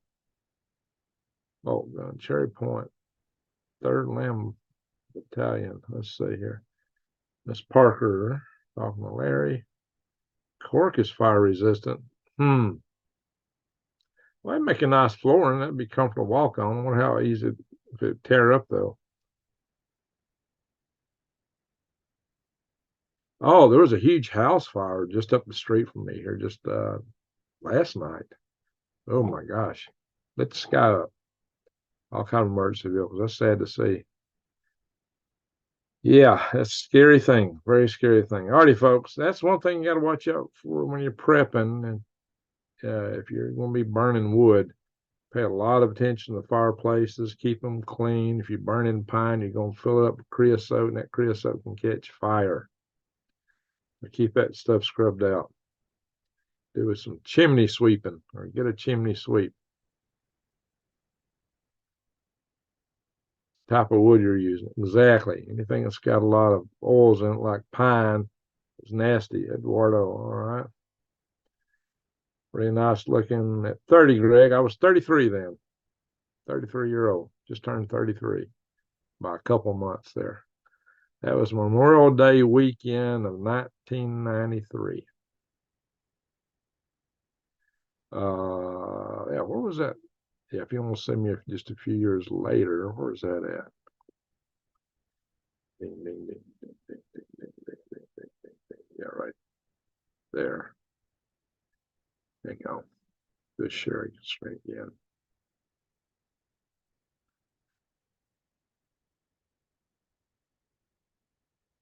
Let's see. That was, I think this is 2008. I had a little goatee there, and it's starting to turn gray on me. The goatee was. For RCS systems. So that's a very interesting technology that he's involved in there. He's a very innovative entrepreneurial company that he's running there. We also have Mark Sarangelo from Space Dev. He's also, Mark, Space Dev also had a role in Spaceship One, as you all know. So I've got a little, I'm not really, let's see here, hang on a minute. There we I got a. Yeah, I didn't know I was going to be moderating that panel until just about, maybe 30 minutes ahead of time. So I had to ad-lib it a bunch. So I'm ad-libbing in front of C-SPAN and a big crowd. Bio I'm going to have to read here from our program guide. Mark Sarangelo has more than 25 years experience as executive in the executive management of fast-growing aerospace and technology companies. Sarangelo was the founder of and managing partner of the QuanStar Group, a strategic management and technology commercialization company that specializes in aerospace and advanced technology development. He was also the principal founder and chairman, such continued, and CEO of PGI Incorporated, an advanced global communications products and logistics firm that grew up from a startup. Excuse me, I'm reading this for the first time. I do for ad-libbing in front of a big crowd. Anyway, guys, all right, that's good enough. Well, I'm ad-libbing in front of you guys all the time, too. Dead ringer for your brother-in-law. Who is, Peter?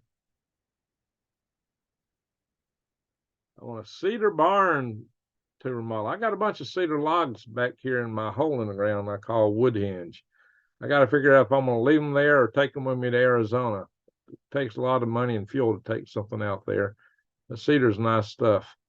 I hate to leave that, but I might. Brandy, you want to come here and buy some cedar logs off of me? I've been burning a mix of wood, wet ash. Oh, Lord, guys. Oh, yeah, the tree ash. Yeah, that's right. I can tell you a joke about that, but I won't. Let's see here. All right, that's enough of all that. Stop share. Boy, I'm glad I look so much better these days. It's cold when the fire is starting, but when it's creosote, it's getting your chimney. Yeah, it is.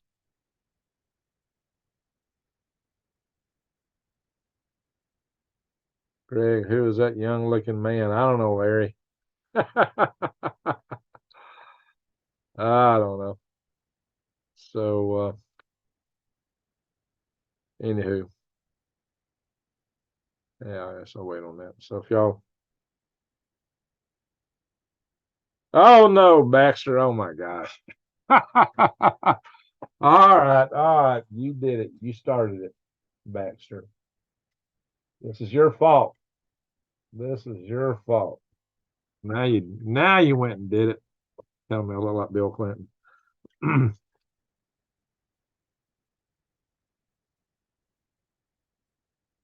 I did not have sex with that woman. It was my cigar. My cigar did. My cigar had all the fun, but I smoked that cigar. Man, that was one fine cigar.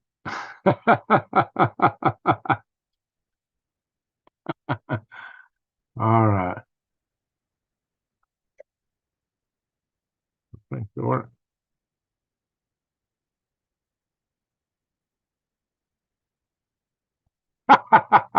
You went and did it. I don't even have an ashtray now. I shouldn't have lit this thing.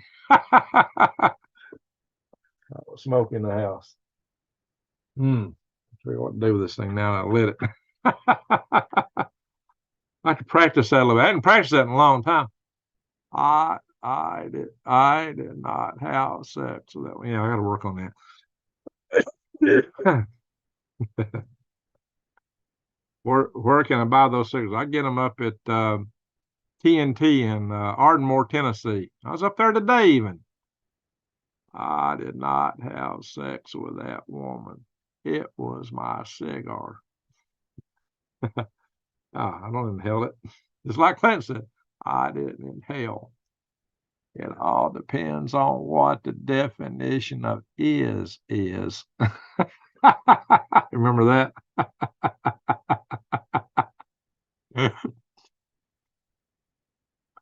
And then went out. Okay, you can stay up. It's probably good. Thank you, Arnold. Yeah, I think it's time to call it. What's a blue dress? Uh-oh. I think blue dress got a little dirty. Real prepper would stick his tongue on it to put it out.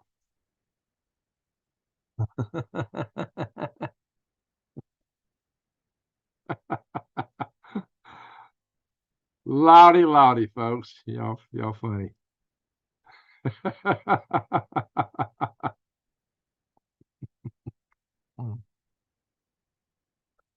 That's a way to chew tobacco.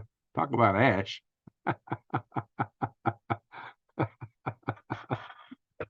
All right, folks, we do have some fun here. All right, I guess that much fun. We might as well do the beard light and call it a night. We hadn't done the beard light in a long time.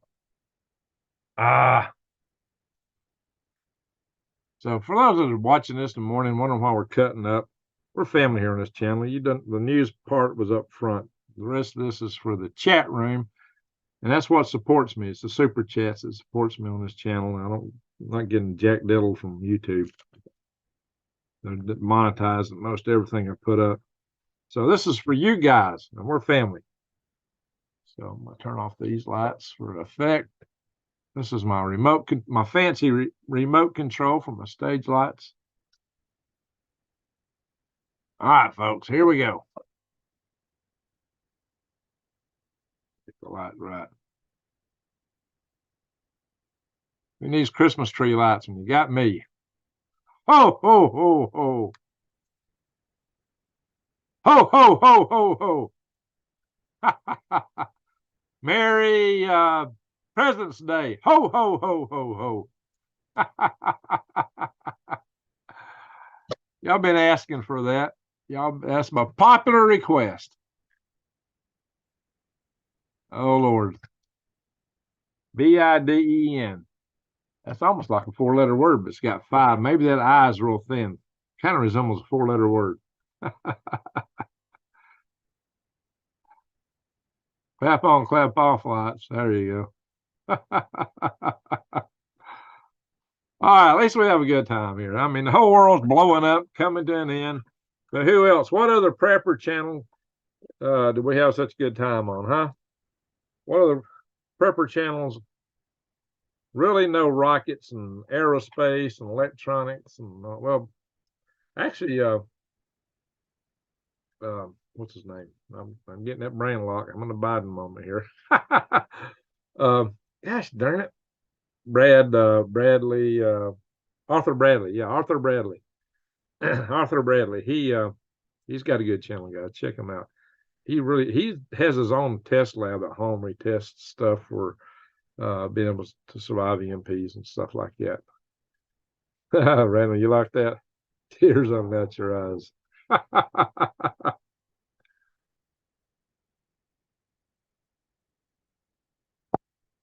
Wash them ashes down. At least it was a woman. What was a woman, Jake? Oh, Clinton was with a woman. Oh my gosh, what did I do with that cigar? Where did I put it? Well, I put it out because I don't know where I put. Oh, there it is. Start a fire here. Burn my house down. Ain't careful. I did not have sex with that woman. It was my cigar. Oh, I'm getting better at it now. My cigar had all the fun. Looking for the silver lining. Yeah, like what I tell you guys. There's a silver lining around every mushroom cloud. I'll put that on a t-shirt one day. That's my saying. At least it was a woman. Yeah, there you go. Beer lighting in style. That's right. Some people put lights on their house. You know, hey, put them on me. Anyway, folks, I think we've done enough for one night here. It's late. We probably ought to do some prayers, but it's darn late here. I'm staying in the troposphere. Okay. I've been up in the stratosphere, up where the air is clear. Snoopy. That's right.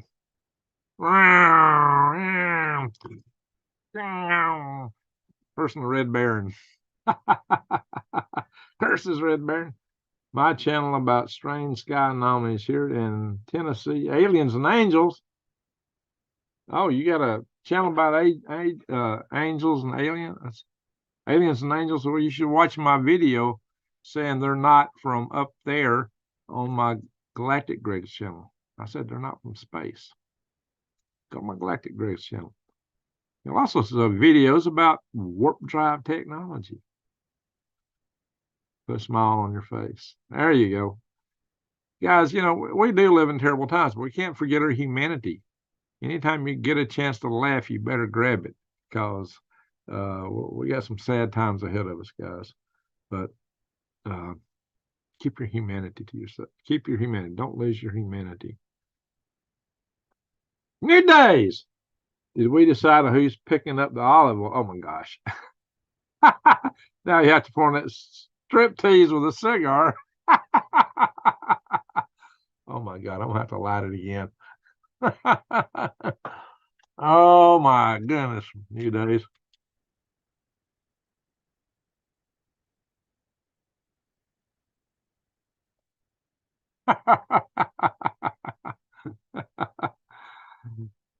So just had a thought, Greg. If you feel like debunk flat earthers, I've got video. Now I did pictures of the sun setting shining underneath the clouds. That would never work on a flat earth. Lots of pictures of that. Couldn't do it in a flat earth. But you said every sunrise and every sunset where you got clouds. Yeah, it's easy. Debunking flat earth is so easy. It's like falling off a log. Entities and deities of another realm. Oh yeah. I agree with that. You up and you up your game tonight. Oh, okay. Good to see this. All right, that would mean one had stood against them. Okay, hey, you know what? They're physical too. If you get your hands on one, you could hurt it. Colorado Jan's in the house. Well, good. Glad to see her. Where's the tip jar? Oh my gosh. Super chats. Or go to Green Greg's. Go to my website. There's the donate button there. Colorado Jan sends me checks in the mail. That's sweet of her. I've flown my drone as high as I could get it above the clouds, and it still looks flat. Well, you ain't gonna see much at that distance. What's your favorite song? Oh, reminds me of Rush Limbaugh. What is my favorite song? I got a lot of songs I like. What's my favorite song? I have to think hard about that. There's a lot of songs I like. Colorado Jan likes New Day is teasing me.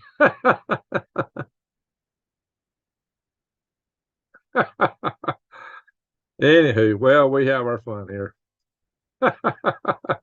Sometimes at my expense, but that's okay. What other channel do you have so much fun with? Anywho, alrighty, guys. How long have we been on the air? 105 minutes. That's a long time. Yeah, I used to like old Rush Bow. I liked his Fender music. You know, he'd play like when he'd talk about Gorbachev, he'd have a Gorbasm. Dun dun dun dun dun dun dun dun dun dun dun dun dun dun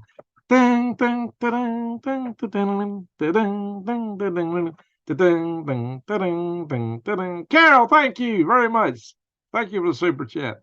Y'all remember that when Russia used to, back when Gorbachev was the head of Russia, the Soviet Union, and he'd talk about him. He'd have, oh yeah, and he'd talk about Barbara Streisand. That was pure BS. Yeah, he was a character. Yeah, he had some fun with it, you know. I would like to be a Clarence Clearwater Revival. Oh yeah, that's good.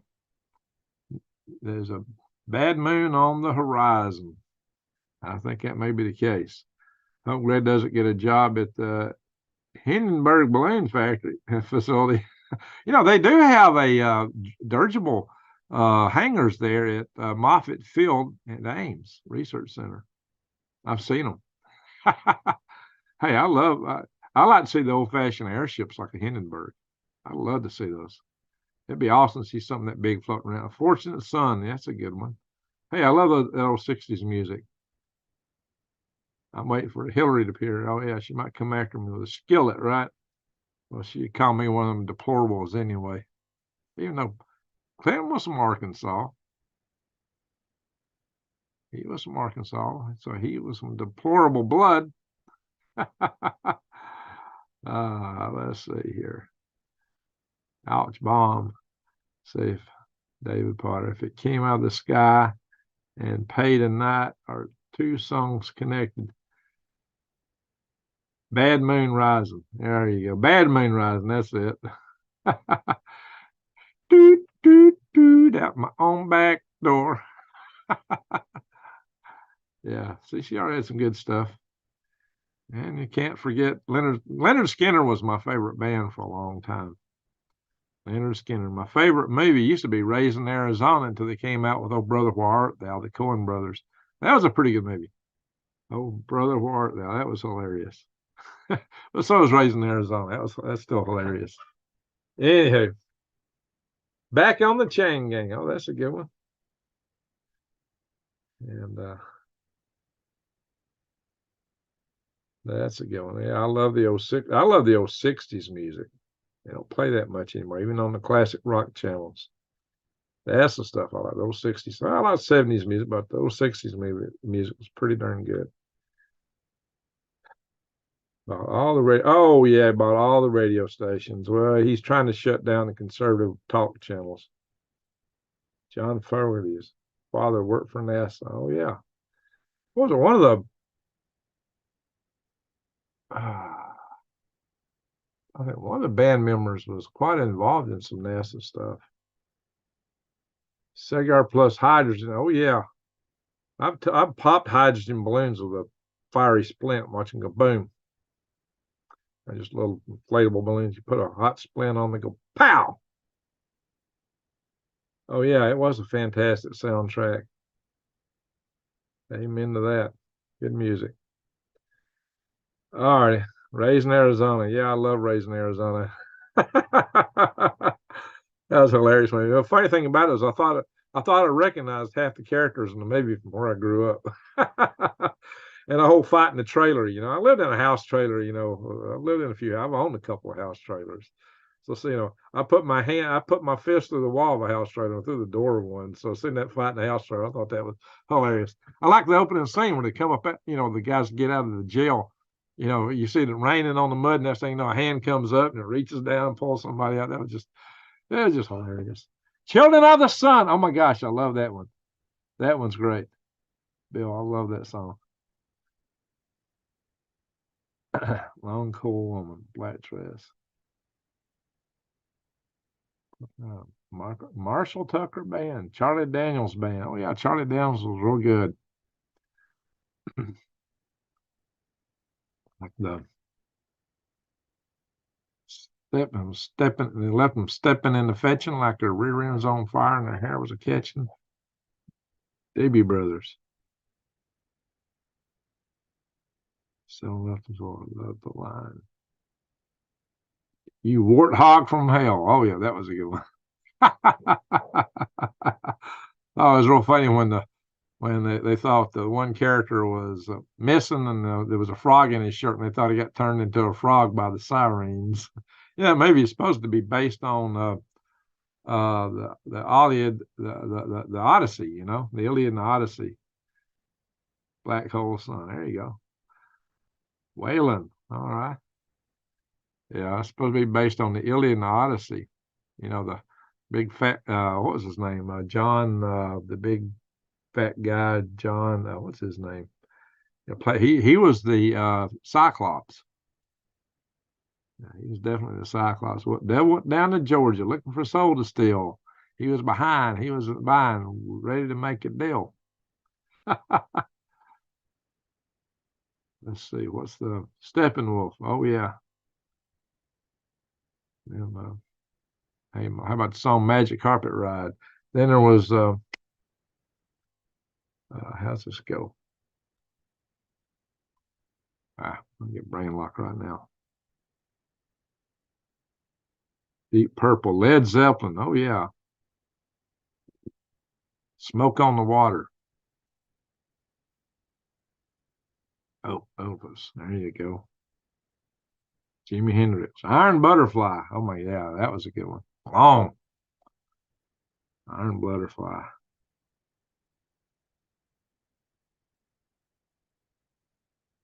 I don't know that one. I can't even pronounce that.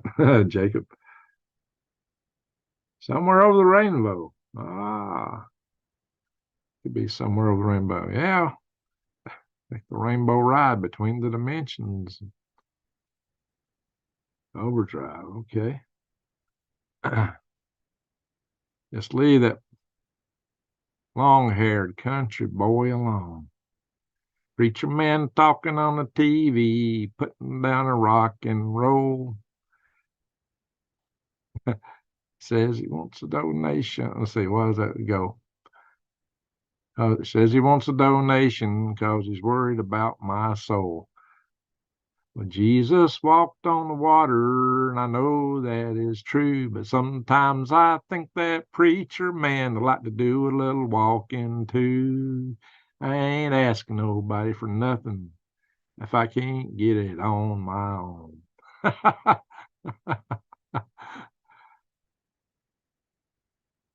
Like ELO, yeah, that's good stuff. Oh my gosh, that's sad, Larry. 38 Special, yeah.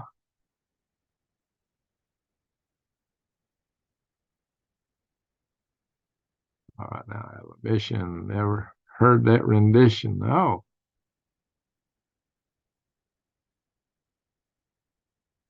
I keep my pants tied up with a piece of twine. See, I got a watermelon growing on the vine. I keep my pants tied up with a piece of twine. I ain't gonna sing that part. This is a family channel. Foreigner, oh yeah, Foreigner was good. Life in the Fast Lane. And then there was Hotel California. You can check out, but you can never leave. Hope that'll happen to me if I go to Ames. I don't get stuck there. Yeah, we're up too late. We got to go. Gosh, mighty, it's almost 4:30. We got to go. I haven't slept in like 3 nights hardly. Good old days when music was music. Oh gosh, that stuff they play today. Well, it's just. I've seen some of these young guys listen to stuff like, what? And it just sound like static and racket. It's like, what are you listening to? Oh, that's music. So that ain't no music. Oh yeah, I love this stuff. That's some young kid working for me, playing that mess on the radio. I thought, oh my God. You know, guys, I'm gonna leave a thought with you. You remember that you can take the word love and put it on a jar of water, and if you freeze that water, it makes beautiful ice crystals. If you put hate on that jar of water, the ice crystals are deorganized. And it's been tested, it's been verified. We're mostly water. So we absorb what we say and think. Thoughts are powerful. Emotion is powerful. So try to stay on the positive side. I'm a redhead. Now, sometimes I get bent out of shape. You know, things do aggravate me and get under my skin, but I get over it. I was talking to New Days last night. She probably thought I went off, flipped my wig. No, it ain't a wig. It's all attached. But anyway, so she probably thought I flipped my wig. I was not a happy camper other than that. Not last night. I was frustrated. So, but you know, I do get over it. I don't hold grudges. Words are powerful. So are we. That's right. And so you need to keep that in account, especially in this mess we're coming into in this world. That's why, you know, I tell you, never panic. Don't lose your head, because you might actually lose your head. There's a lot of power in what you think. I do believe in a multiverse, because if we didn't have a multiverse, I think God would be a tyrant, and I don't believe that the greater creator is a tyrant. We've got free will to a certain degree. Some people say it's an illusion. I think we get to make some big choices. I think there's alternate universes that I'm not here in. I think there was one occasion I shouldn't have survived. I know it was been a couple occasions I should not have survived. I was just too close. But I'm here in this dimension.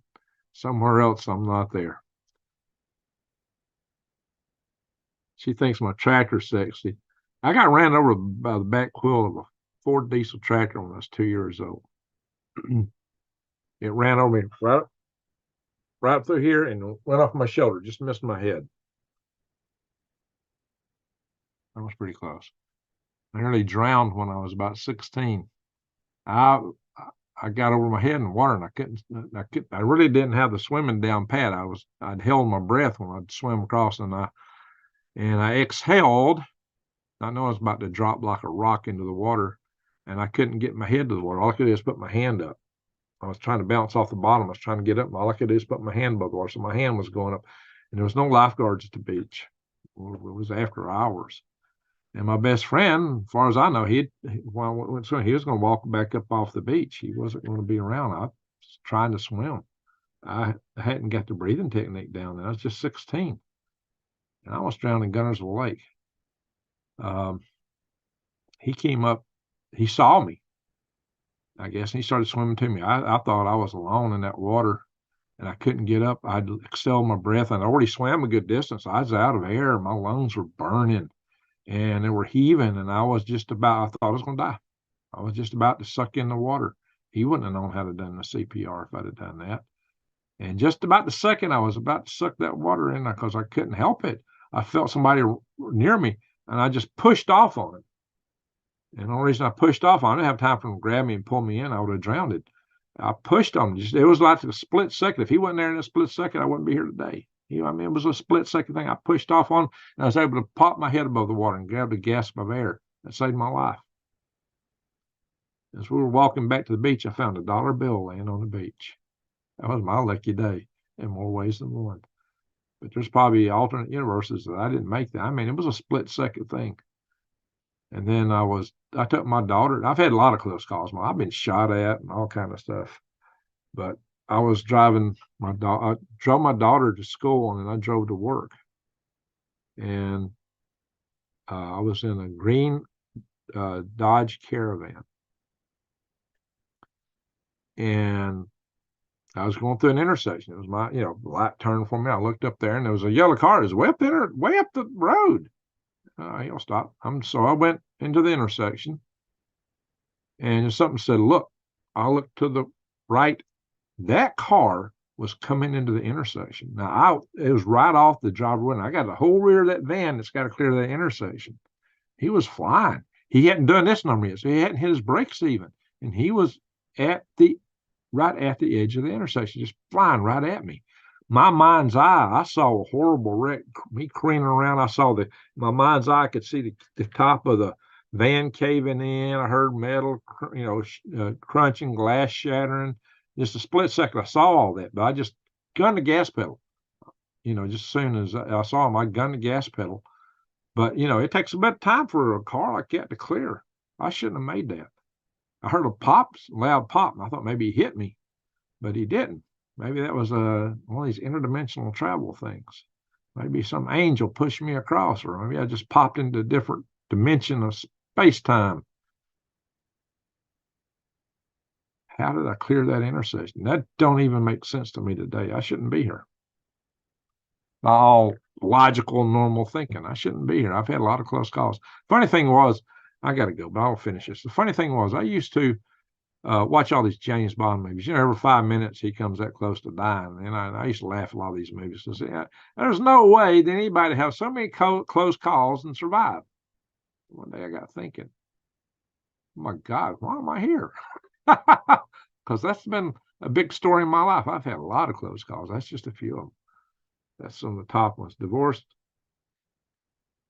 as well is a life alternate experience. Oh yeah, I've been there too. Yeah, divorces are rough. They're rough. 3 times.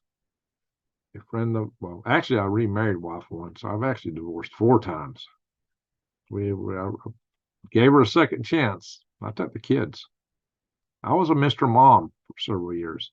That'll hold you back. You're trying to go to school and work, and you got 2 little kids you got to take care of.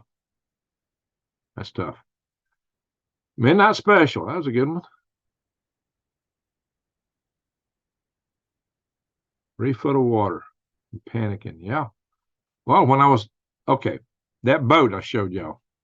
I was stranded out in the middle of the Gulf of Mexico in another boat. I mentioned that satellite phone I had.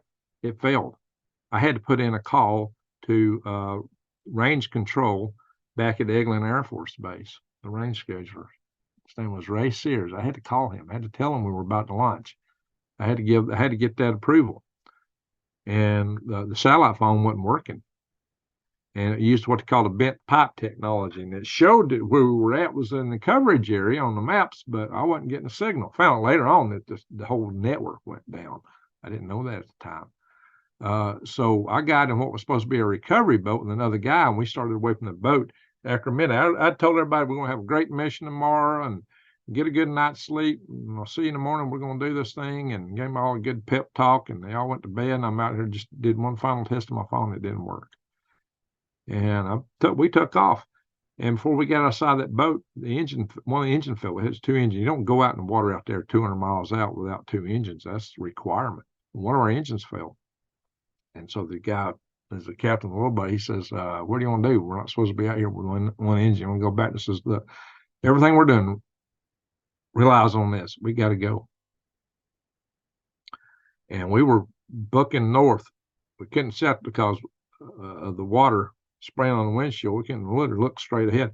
He had looked out one side of the window to look at the North Star, So we'd zag one way and look out the other way. We zigzag north. And I was hanging on the back of the boat, and this thing was going really fast. I was on the back of the boat, hanging on to the rail, trying to make these satellite phone calls. And he was focused on going north. If I'd have went overboard, the chop, it was like 4-foot chop out there. And if I'd have fallen over the boat, he wouldn't have known it. I'd have been gone. I thought about that, So holy smoke, if I fall over, that's all she wrote. You can see the blooms of the jellyfish and everything, the fluorescence in the water behind us. I've had a lot of close calls, but that mission was one of them. But we got stranded out, and that other engine failed. And we were stranded, lost at sea in the middle of the Gulf of Mexico. And the radio wasn't working. We couldn't call back to the ship. It was later in the day. It was a lot late in the afternoon before the skipping atmosphere worked where we could actually talk to the ship. Well, David, there's some of that. We're here for a reason, though. Life deals us a lot of junk. Guess it's part of the test. Morse code, Jen say. And took his foot off the clutch and ran over Kurt. They were talking about the Christmas. Oh, Lord.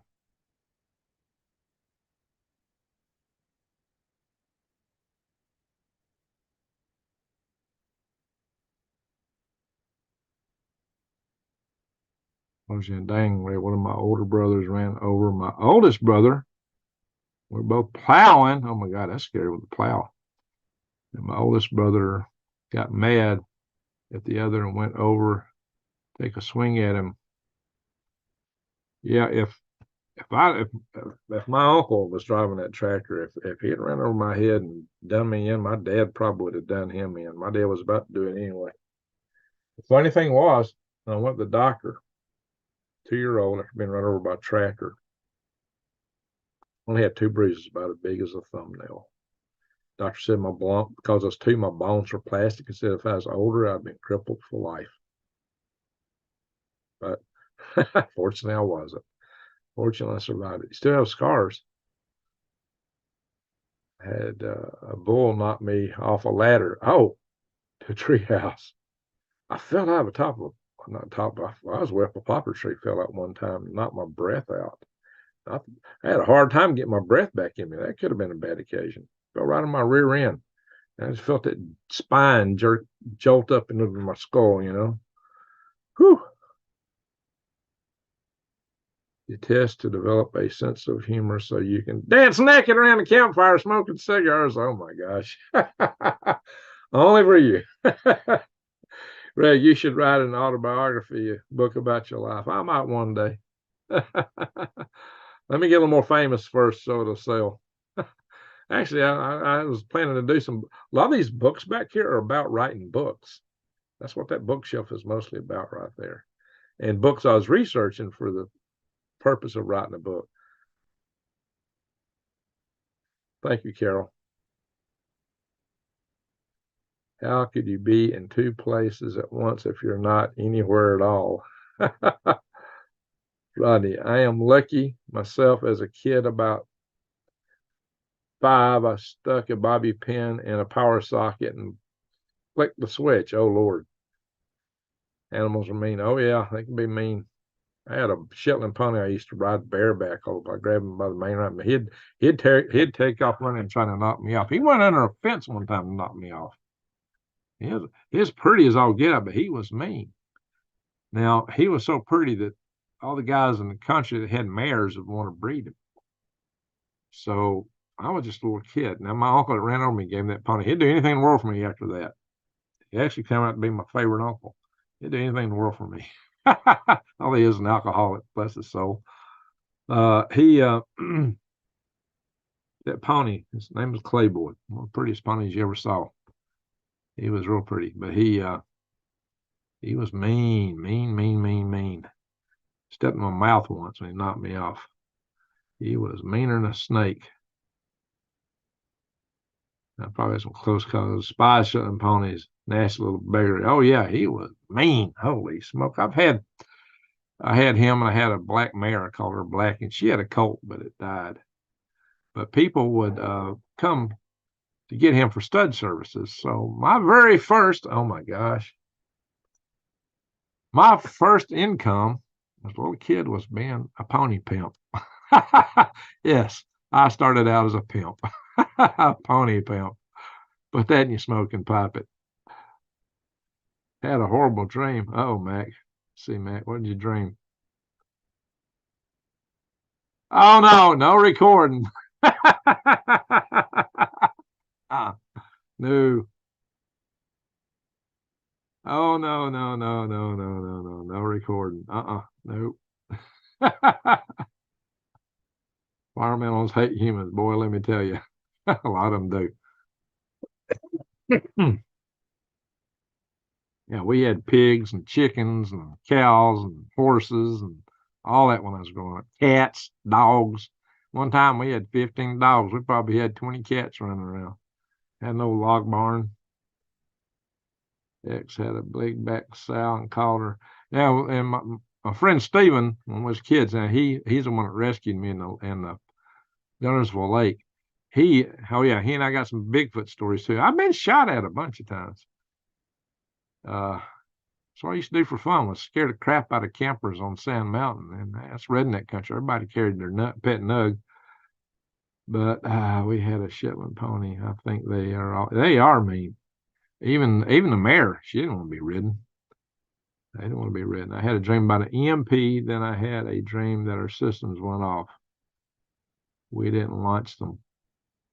You need to see my videos I did with Stacy Zavicki. She dreamed that too. And she was very specific in her dream, and it was something a lot of people nobody was talking about it. And it was something I was worried about, was getting hit from the south, from off the shore of Venezuela, because it was a country that had Iran, and it's got North Korea deals with them, China and Russia, and Iran sends missiles to to Venezuela. And North Korea was running around down there with that tramp steamer called the Changchungang with 2 fully erect missiles and ISO shipping containers. Stacy didn't even know what an EMP was. She had that dream, and then she heard me talking about it on a video, and she called me and says, "What is this?" And she told me about her dream, and I was like, "Oh my God." Nobody, unless they're a specialist in weapon systems and strategic type thinking, would have understood the potential for that. But she had it dead center, and it's like, oh, that gave the fact that she was a person that worked milking cows, and she had her own garden. She had a side business with it, and she did a YouTube channel on basically homesteading. That she would have a vision like that, if it came from somebody in the aerospace community, oh yeah, you dreamed that crap up. But coming from her, it gave a lot of credibility to me. So that's why we got to be careful, guys. That's why I chaired 2 power grid defense conferences. I'm trying to get the grid hardened, but they don't want to do it. Morgans are huge horses. Oh yeah, my brother had a horse that's a cross between a Morgan and so we call him Blue Boy when I was a kid. He liked to catch a cigar on the end. That little horse put a cigar, no, I mean a corn cob. He put a corn cob in his mouth and hold it in his mouth like that. And he'd bounce it up and down too. He was funny. He's a smart horse. Call him Blue Boy. See, that's it. He was half quarter horse and half Morgan. Thank y'all for reminding me of that. A lot of people having bad dreams. Get your cars fixed. Yeah, stock up as much as you can. You're exactly right, Kitsy Witty. You really need to get everything in working order. There ain't gonna be no spare parts. You might want to buy extra spare parts even.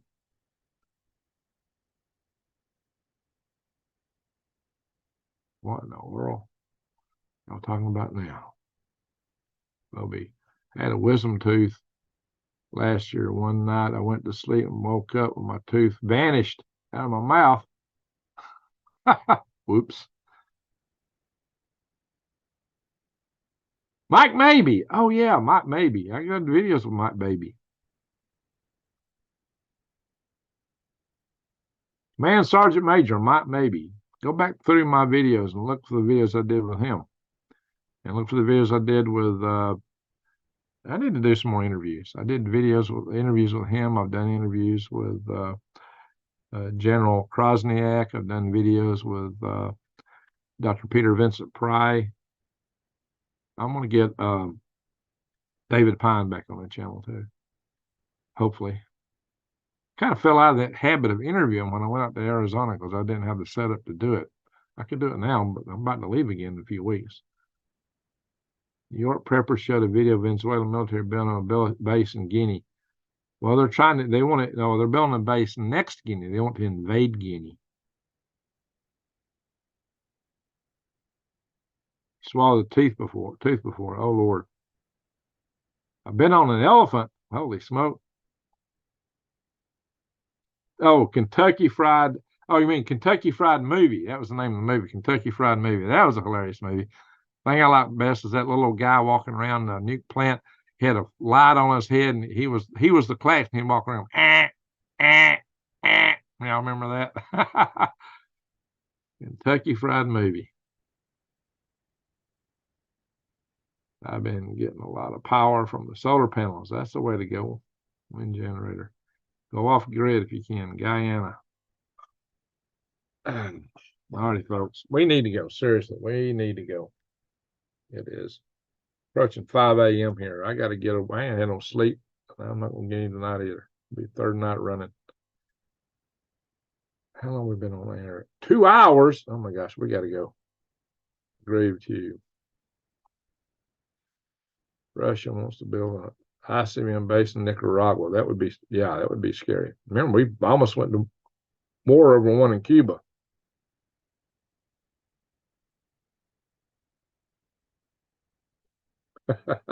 Oh, is that why you swallow the teeth?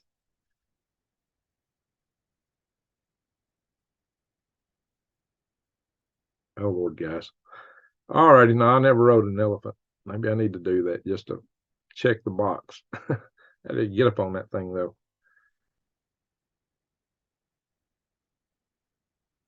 Kentucky Fried Chicken movie. Well, it's called Kentucky Fried Movie.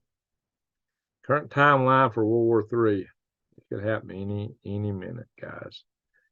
If we're lucky, it won't happen at all. Yeah, remember this. I've only predicted 2 things on here.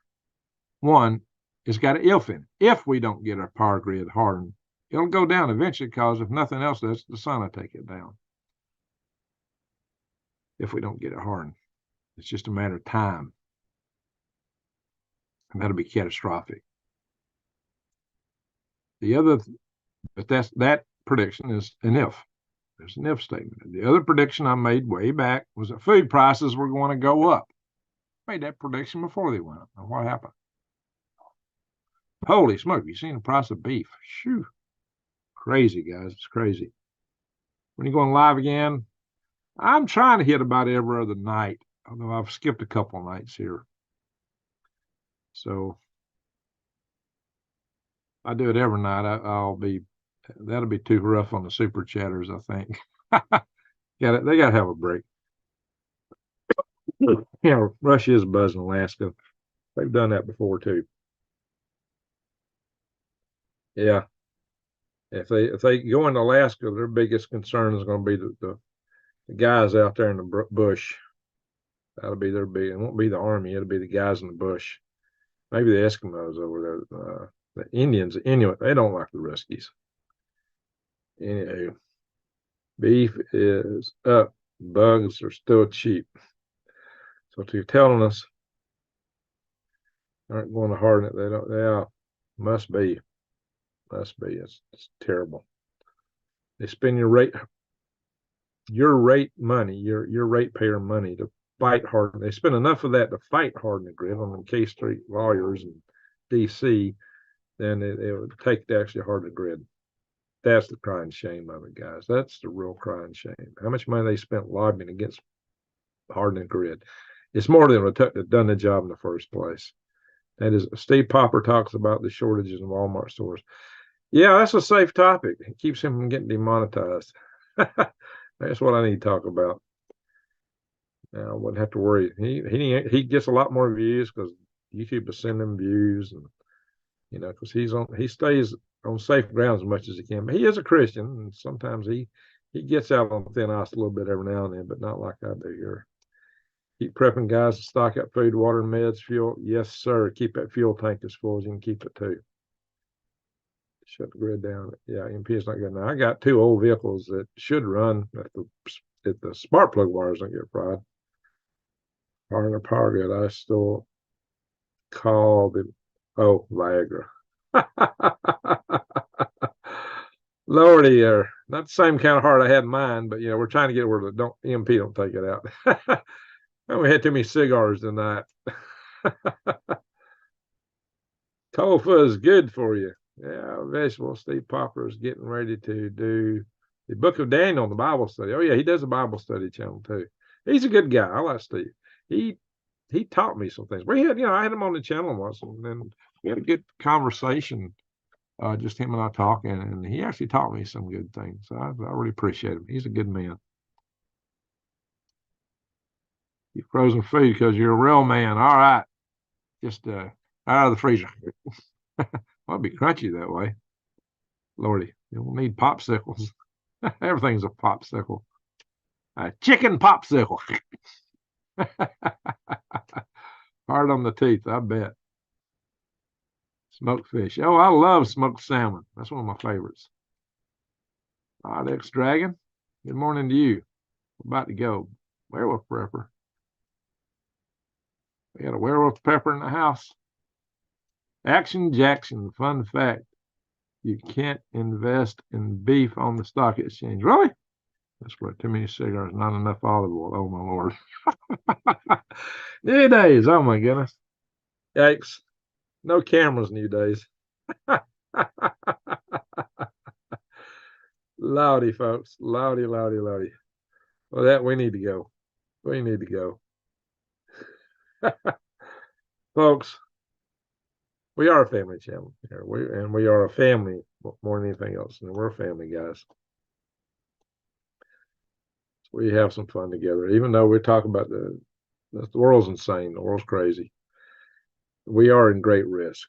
The risk is real. And it has to be taken serious. Even though we're having a little fun here, I don't mean don't take things serious. Get prepared. Get prepared. Do everything you can. Everything you can to get ready. Whatever you can afford, get ready. Get ready, guys, because if it hits and you ain't got it,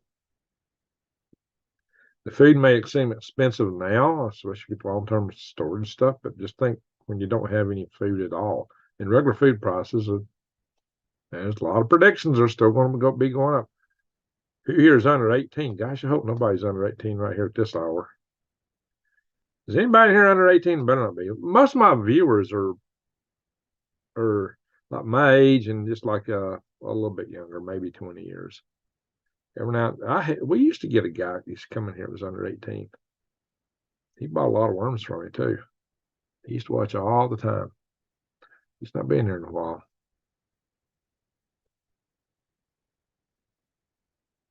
There you go, X-Dragon. Amen to that. Good people, you're right with her. Okay, no cameras. I promise. The fingers crossed behind my back. I'll keep an eye on you, girl. Over 30. Most of them. 52. Well, I'm 63. Be 64 soon. 36. And old. Oh, C-Mac. 36 ain't old. About my age, Peter. Okay. You were at Fort Bragg? I might have been there at the same time. I was at Fort Bragg from October the 1st of 1979 till late March of 81. I was at Fort Greeley, Alaska. Or I was in Alaska. Actually, I was at Fort Wainwright the first day I was there. April 1st of 1981. And then I went the next day to Fort Greeley. 46 and growing. 57, Rodney. You're a young guy. All right, 61. The new 31. There you go. 46, X-Dragon. Wow. 59, Orwell. David Potter, 68. Brandy, 53. Colorado Jam, 73. All righty, folks. 70 and live north of Bragg. Are you north of Spring Lake? You know where Ray Road is? I'm about to look up my old address. I think I got written down in a book. Go to Google Earth and look it up and see what's there. There you go, Brandy. You're not old, Brandy. Holy smoke. You're still in your 50s. 53. Imagine being 18 again.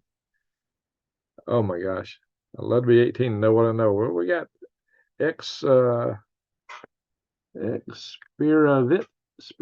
32. There you go. And we need young people in here because we need to, you know, I do a lot of videos on here talking about freedom and why socialism is bad. That's something you can take to your friends and people in your age group. I was 48 on the 13th. Okay, wheelchair user. I ain't broke. I'm badly bent. North of Spring Lake. Okay. You know where Ray Road's at? I used to live off Ray Road in a trailer park. Summer more season. Well, that fine wine, right? All right. All righty, folks. We've been on here too long. Hey, thank you. I meant to end it when I did the beer light like half an hour ago. Well, was that an hour, Greg? The only thing that worries me about you dancing around the fire with your beer light is the aliens will beam you up. Lordy, lordy, lordy. Yeah, for entertainment. I always used to say that's why I'm still here is that, I'd be on the verge of getting wiped out and the angels upstairs would look down. So, they'd be laughing. Oh, no, let him live. We got to see what he's going to do next time.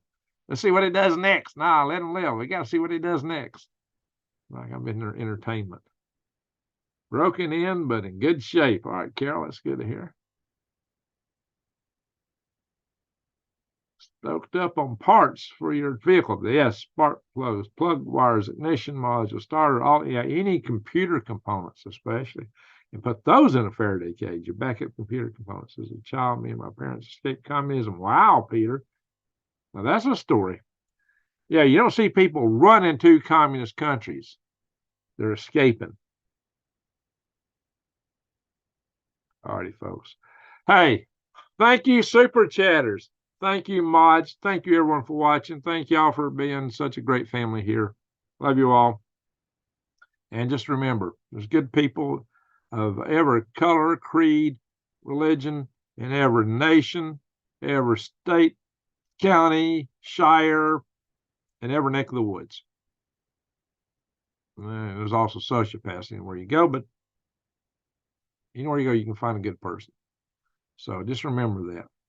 And, we need to try to reach out to people that are a bit different from us, just to try to bring them around and keep them from playing us all against each other. Let's not be played. What do you guys say this time? Got people laughing. Okay. Just remember that. And hey, Norway's in the house. All right, good. So just remember that, guys. And as light dispels dark, there's my stage lights. I turn them back on. As light dispels dark, love dispels hate. And our world's too full of hate today. We're not going to survive if we don't find some way around that. If with all the hatred in the world, the technology that's at the fingertips of so many people, we aren't going to make it unless we tamp this hate down in some fashion. So be the change you want to see. Shine your love light to the world. Anyway, my friends, thank you all again. Thank you, super chatters. Thank you, mods. Thank you, everybody, for watching. To one and all, a good night.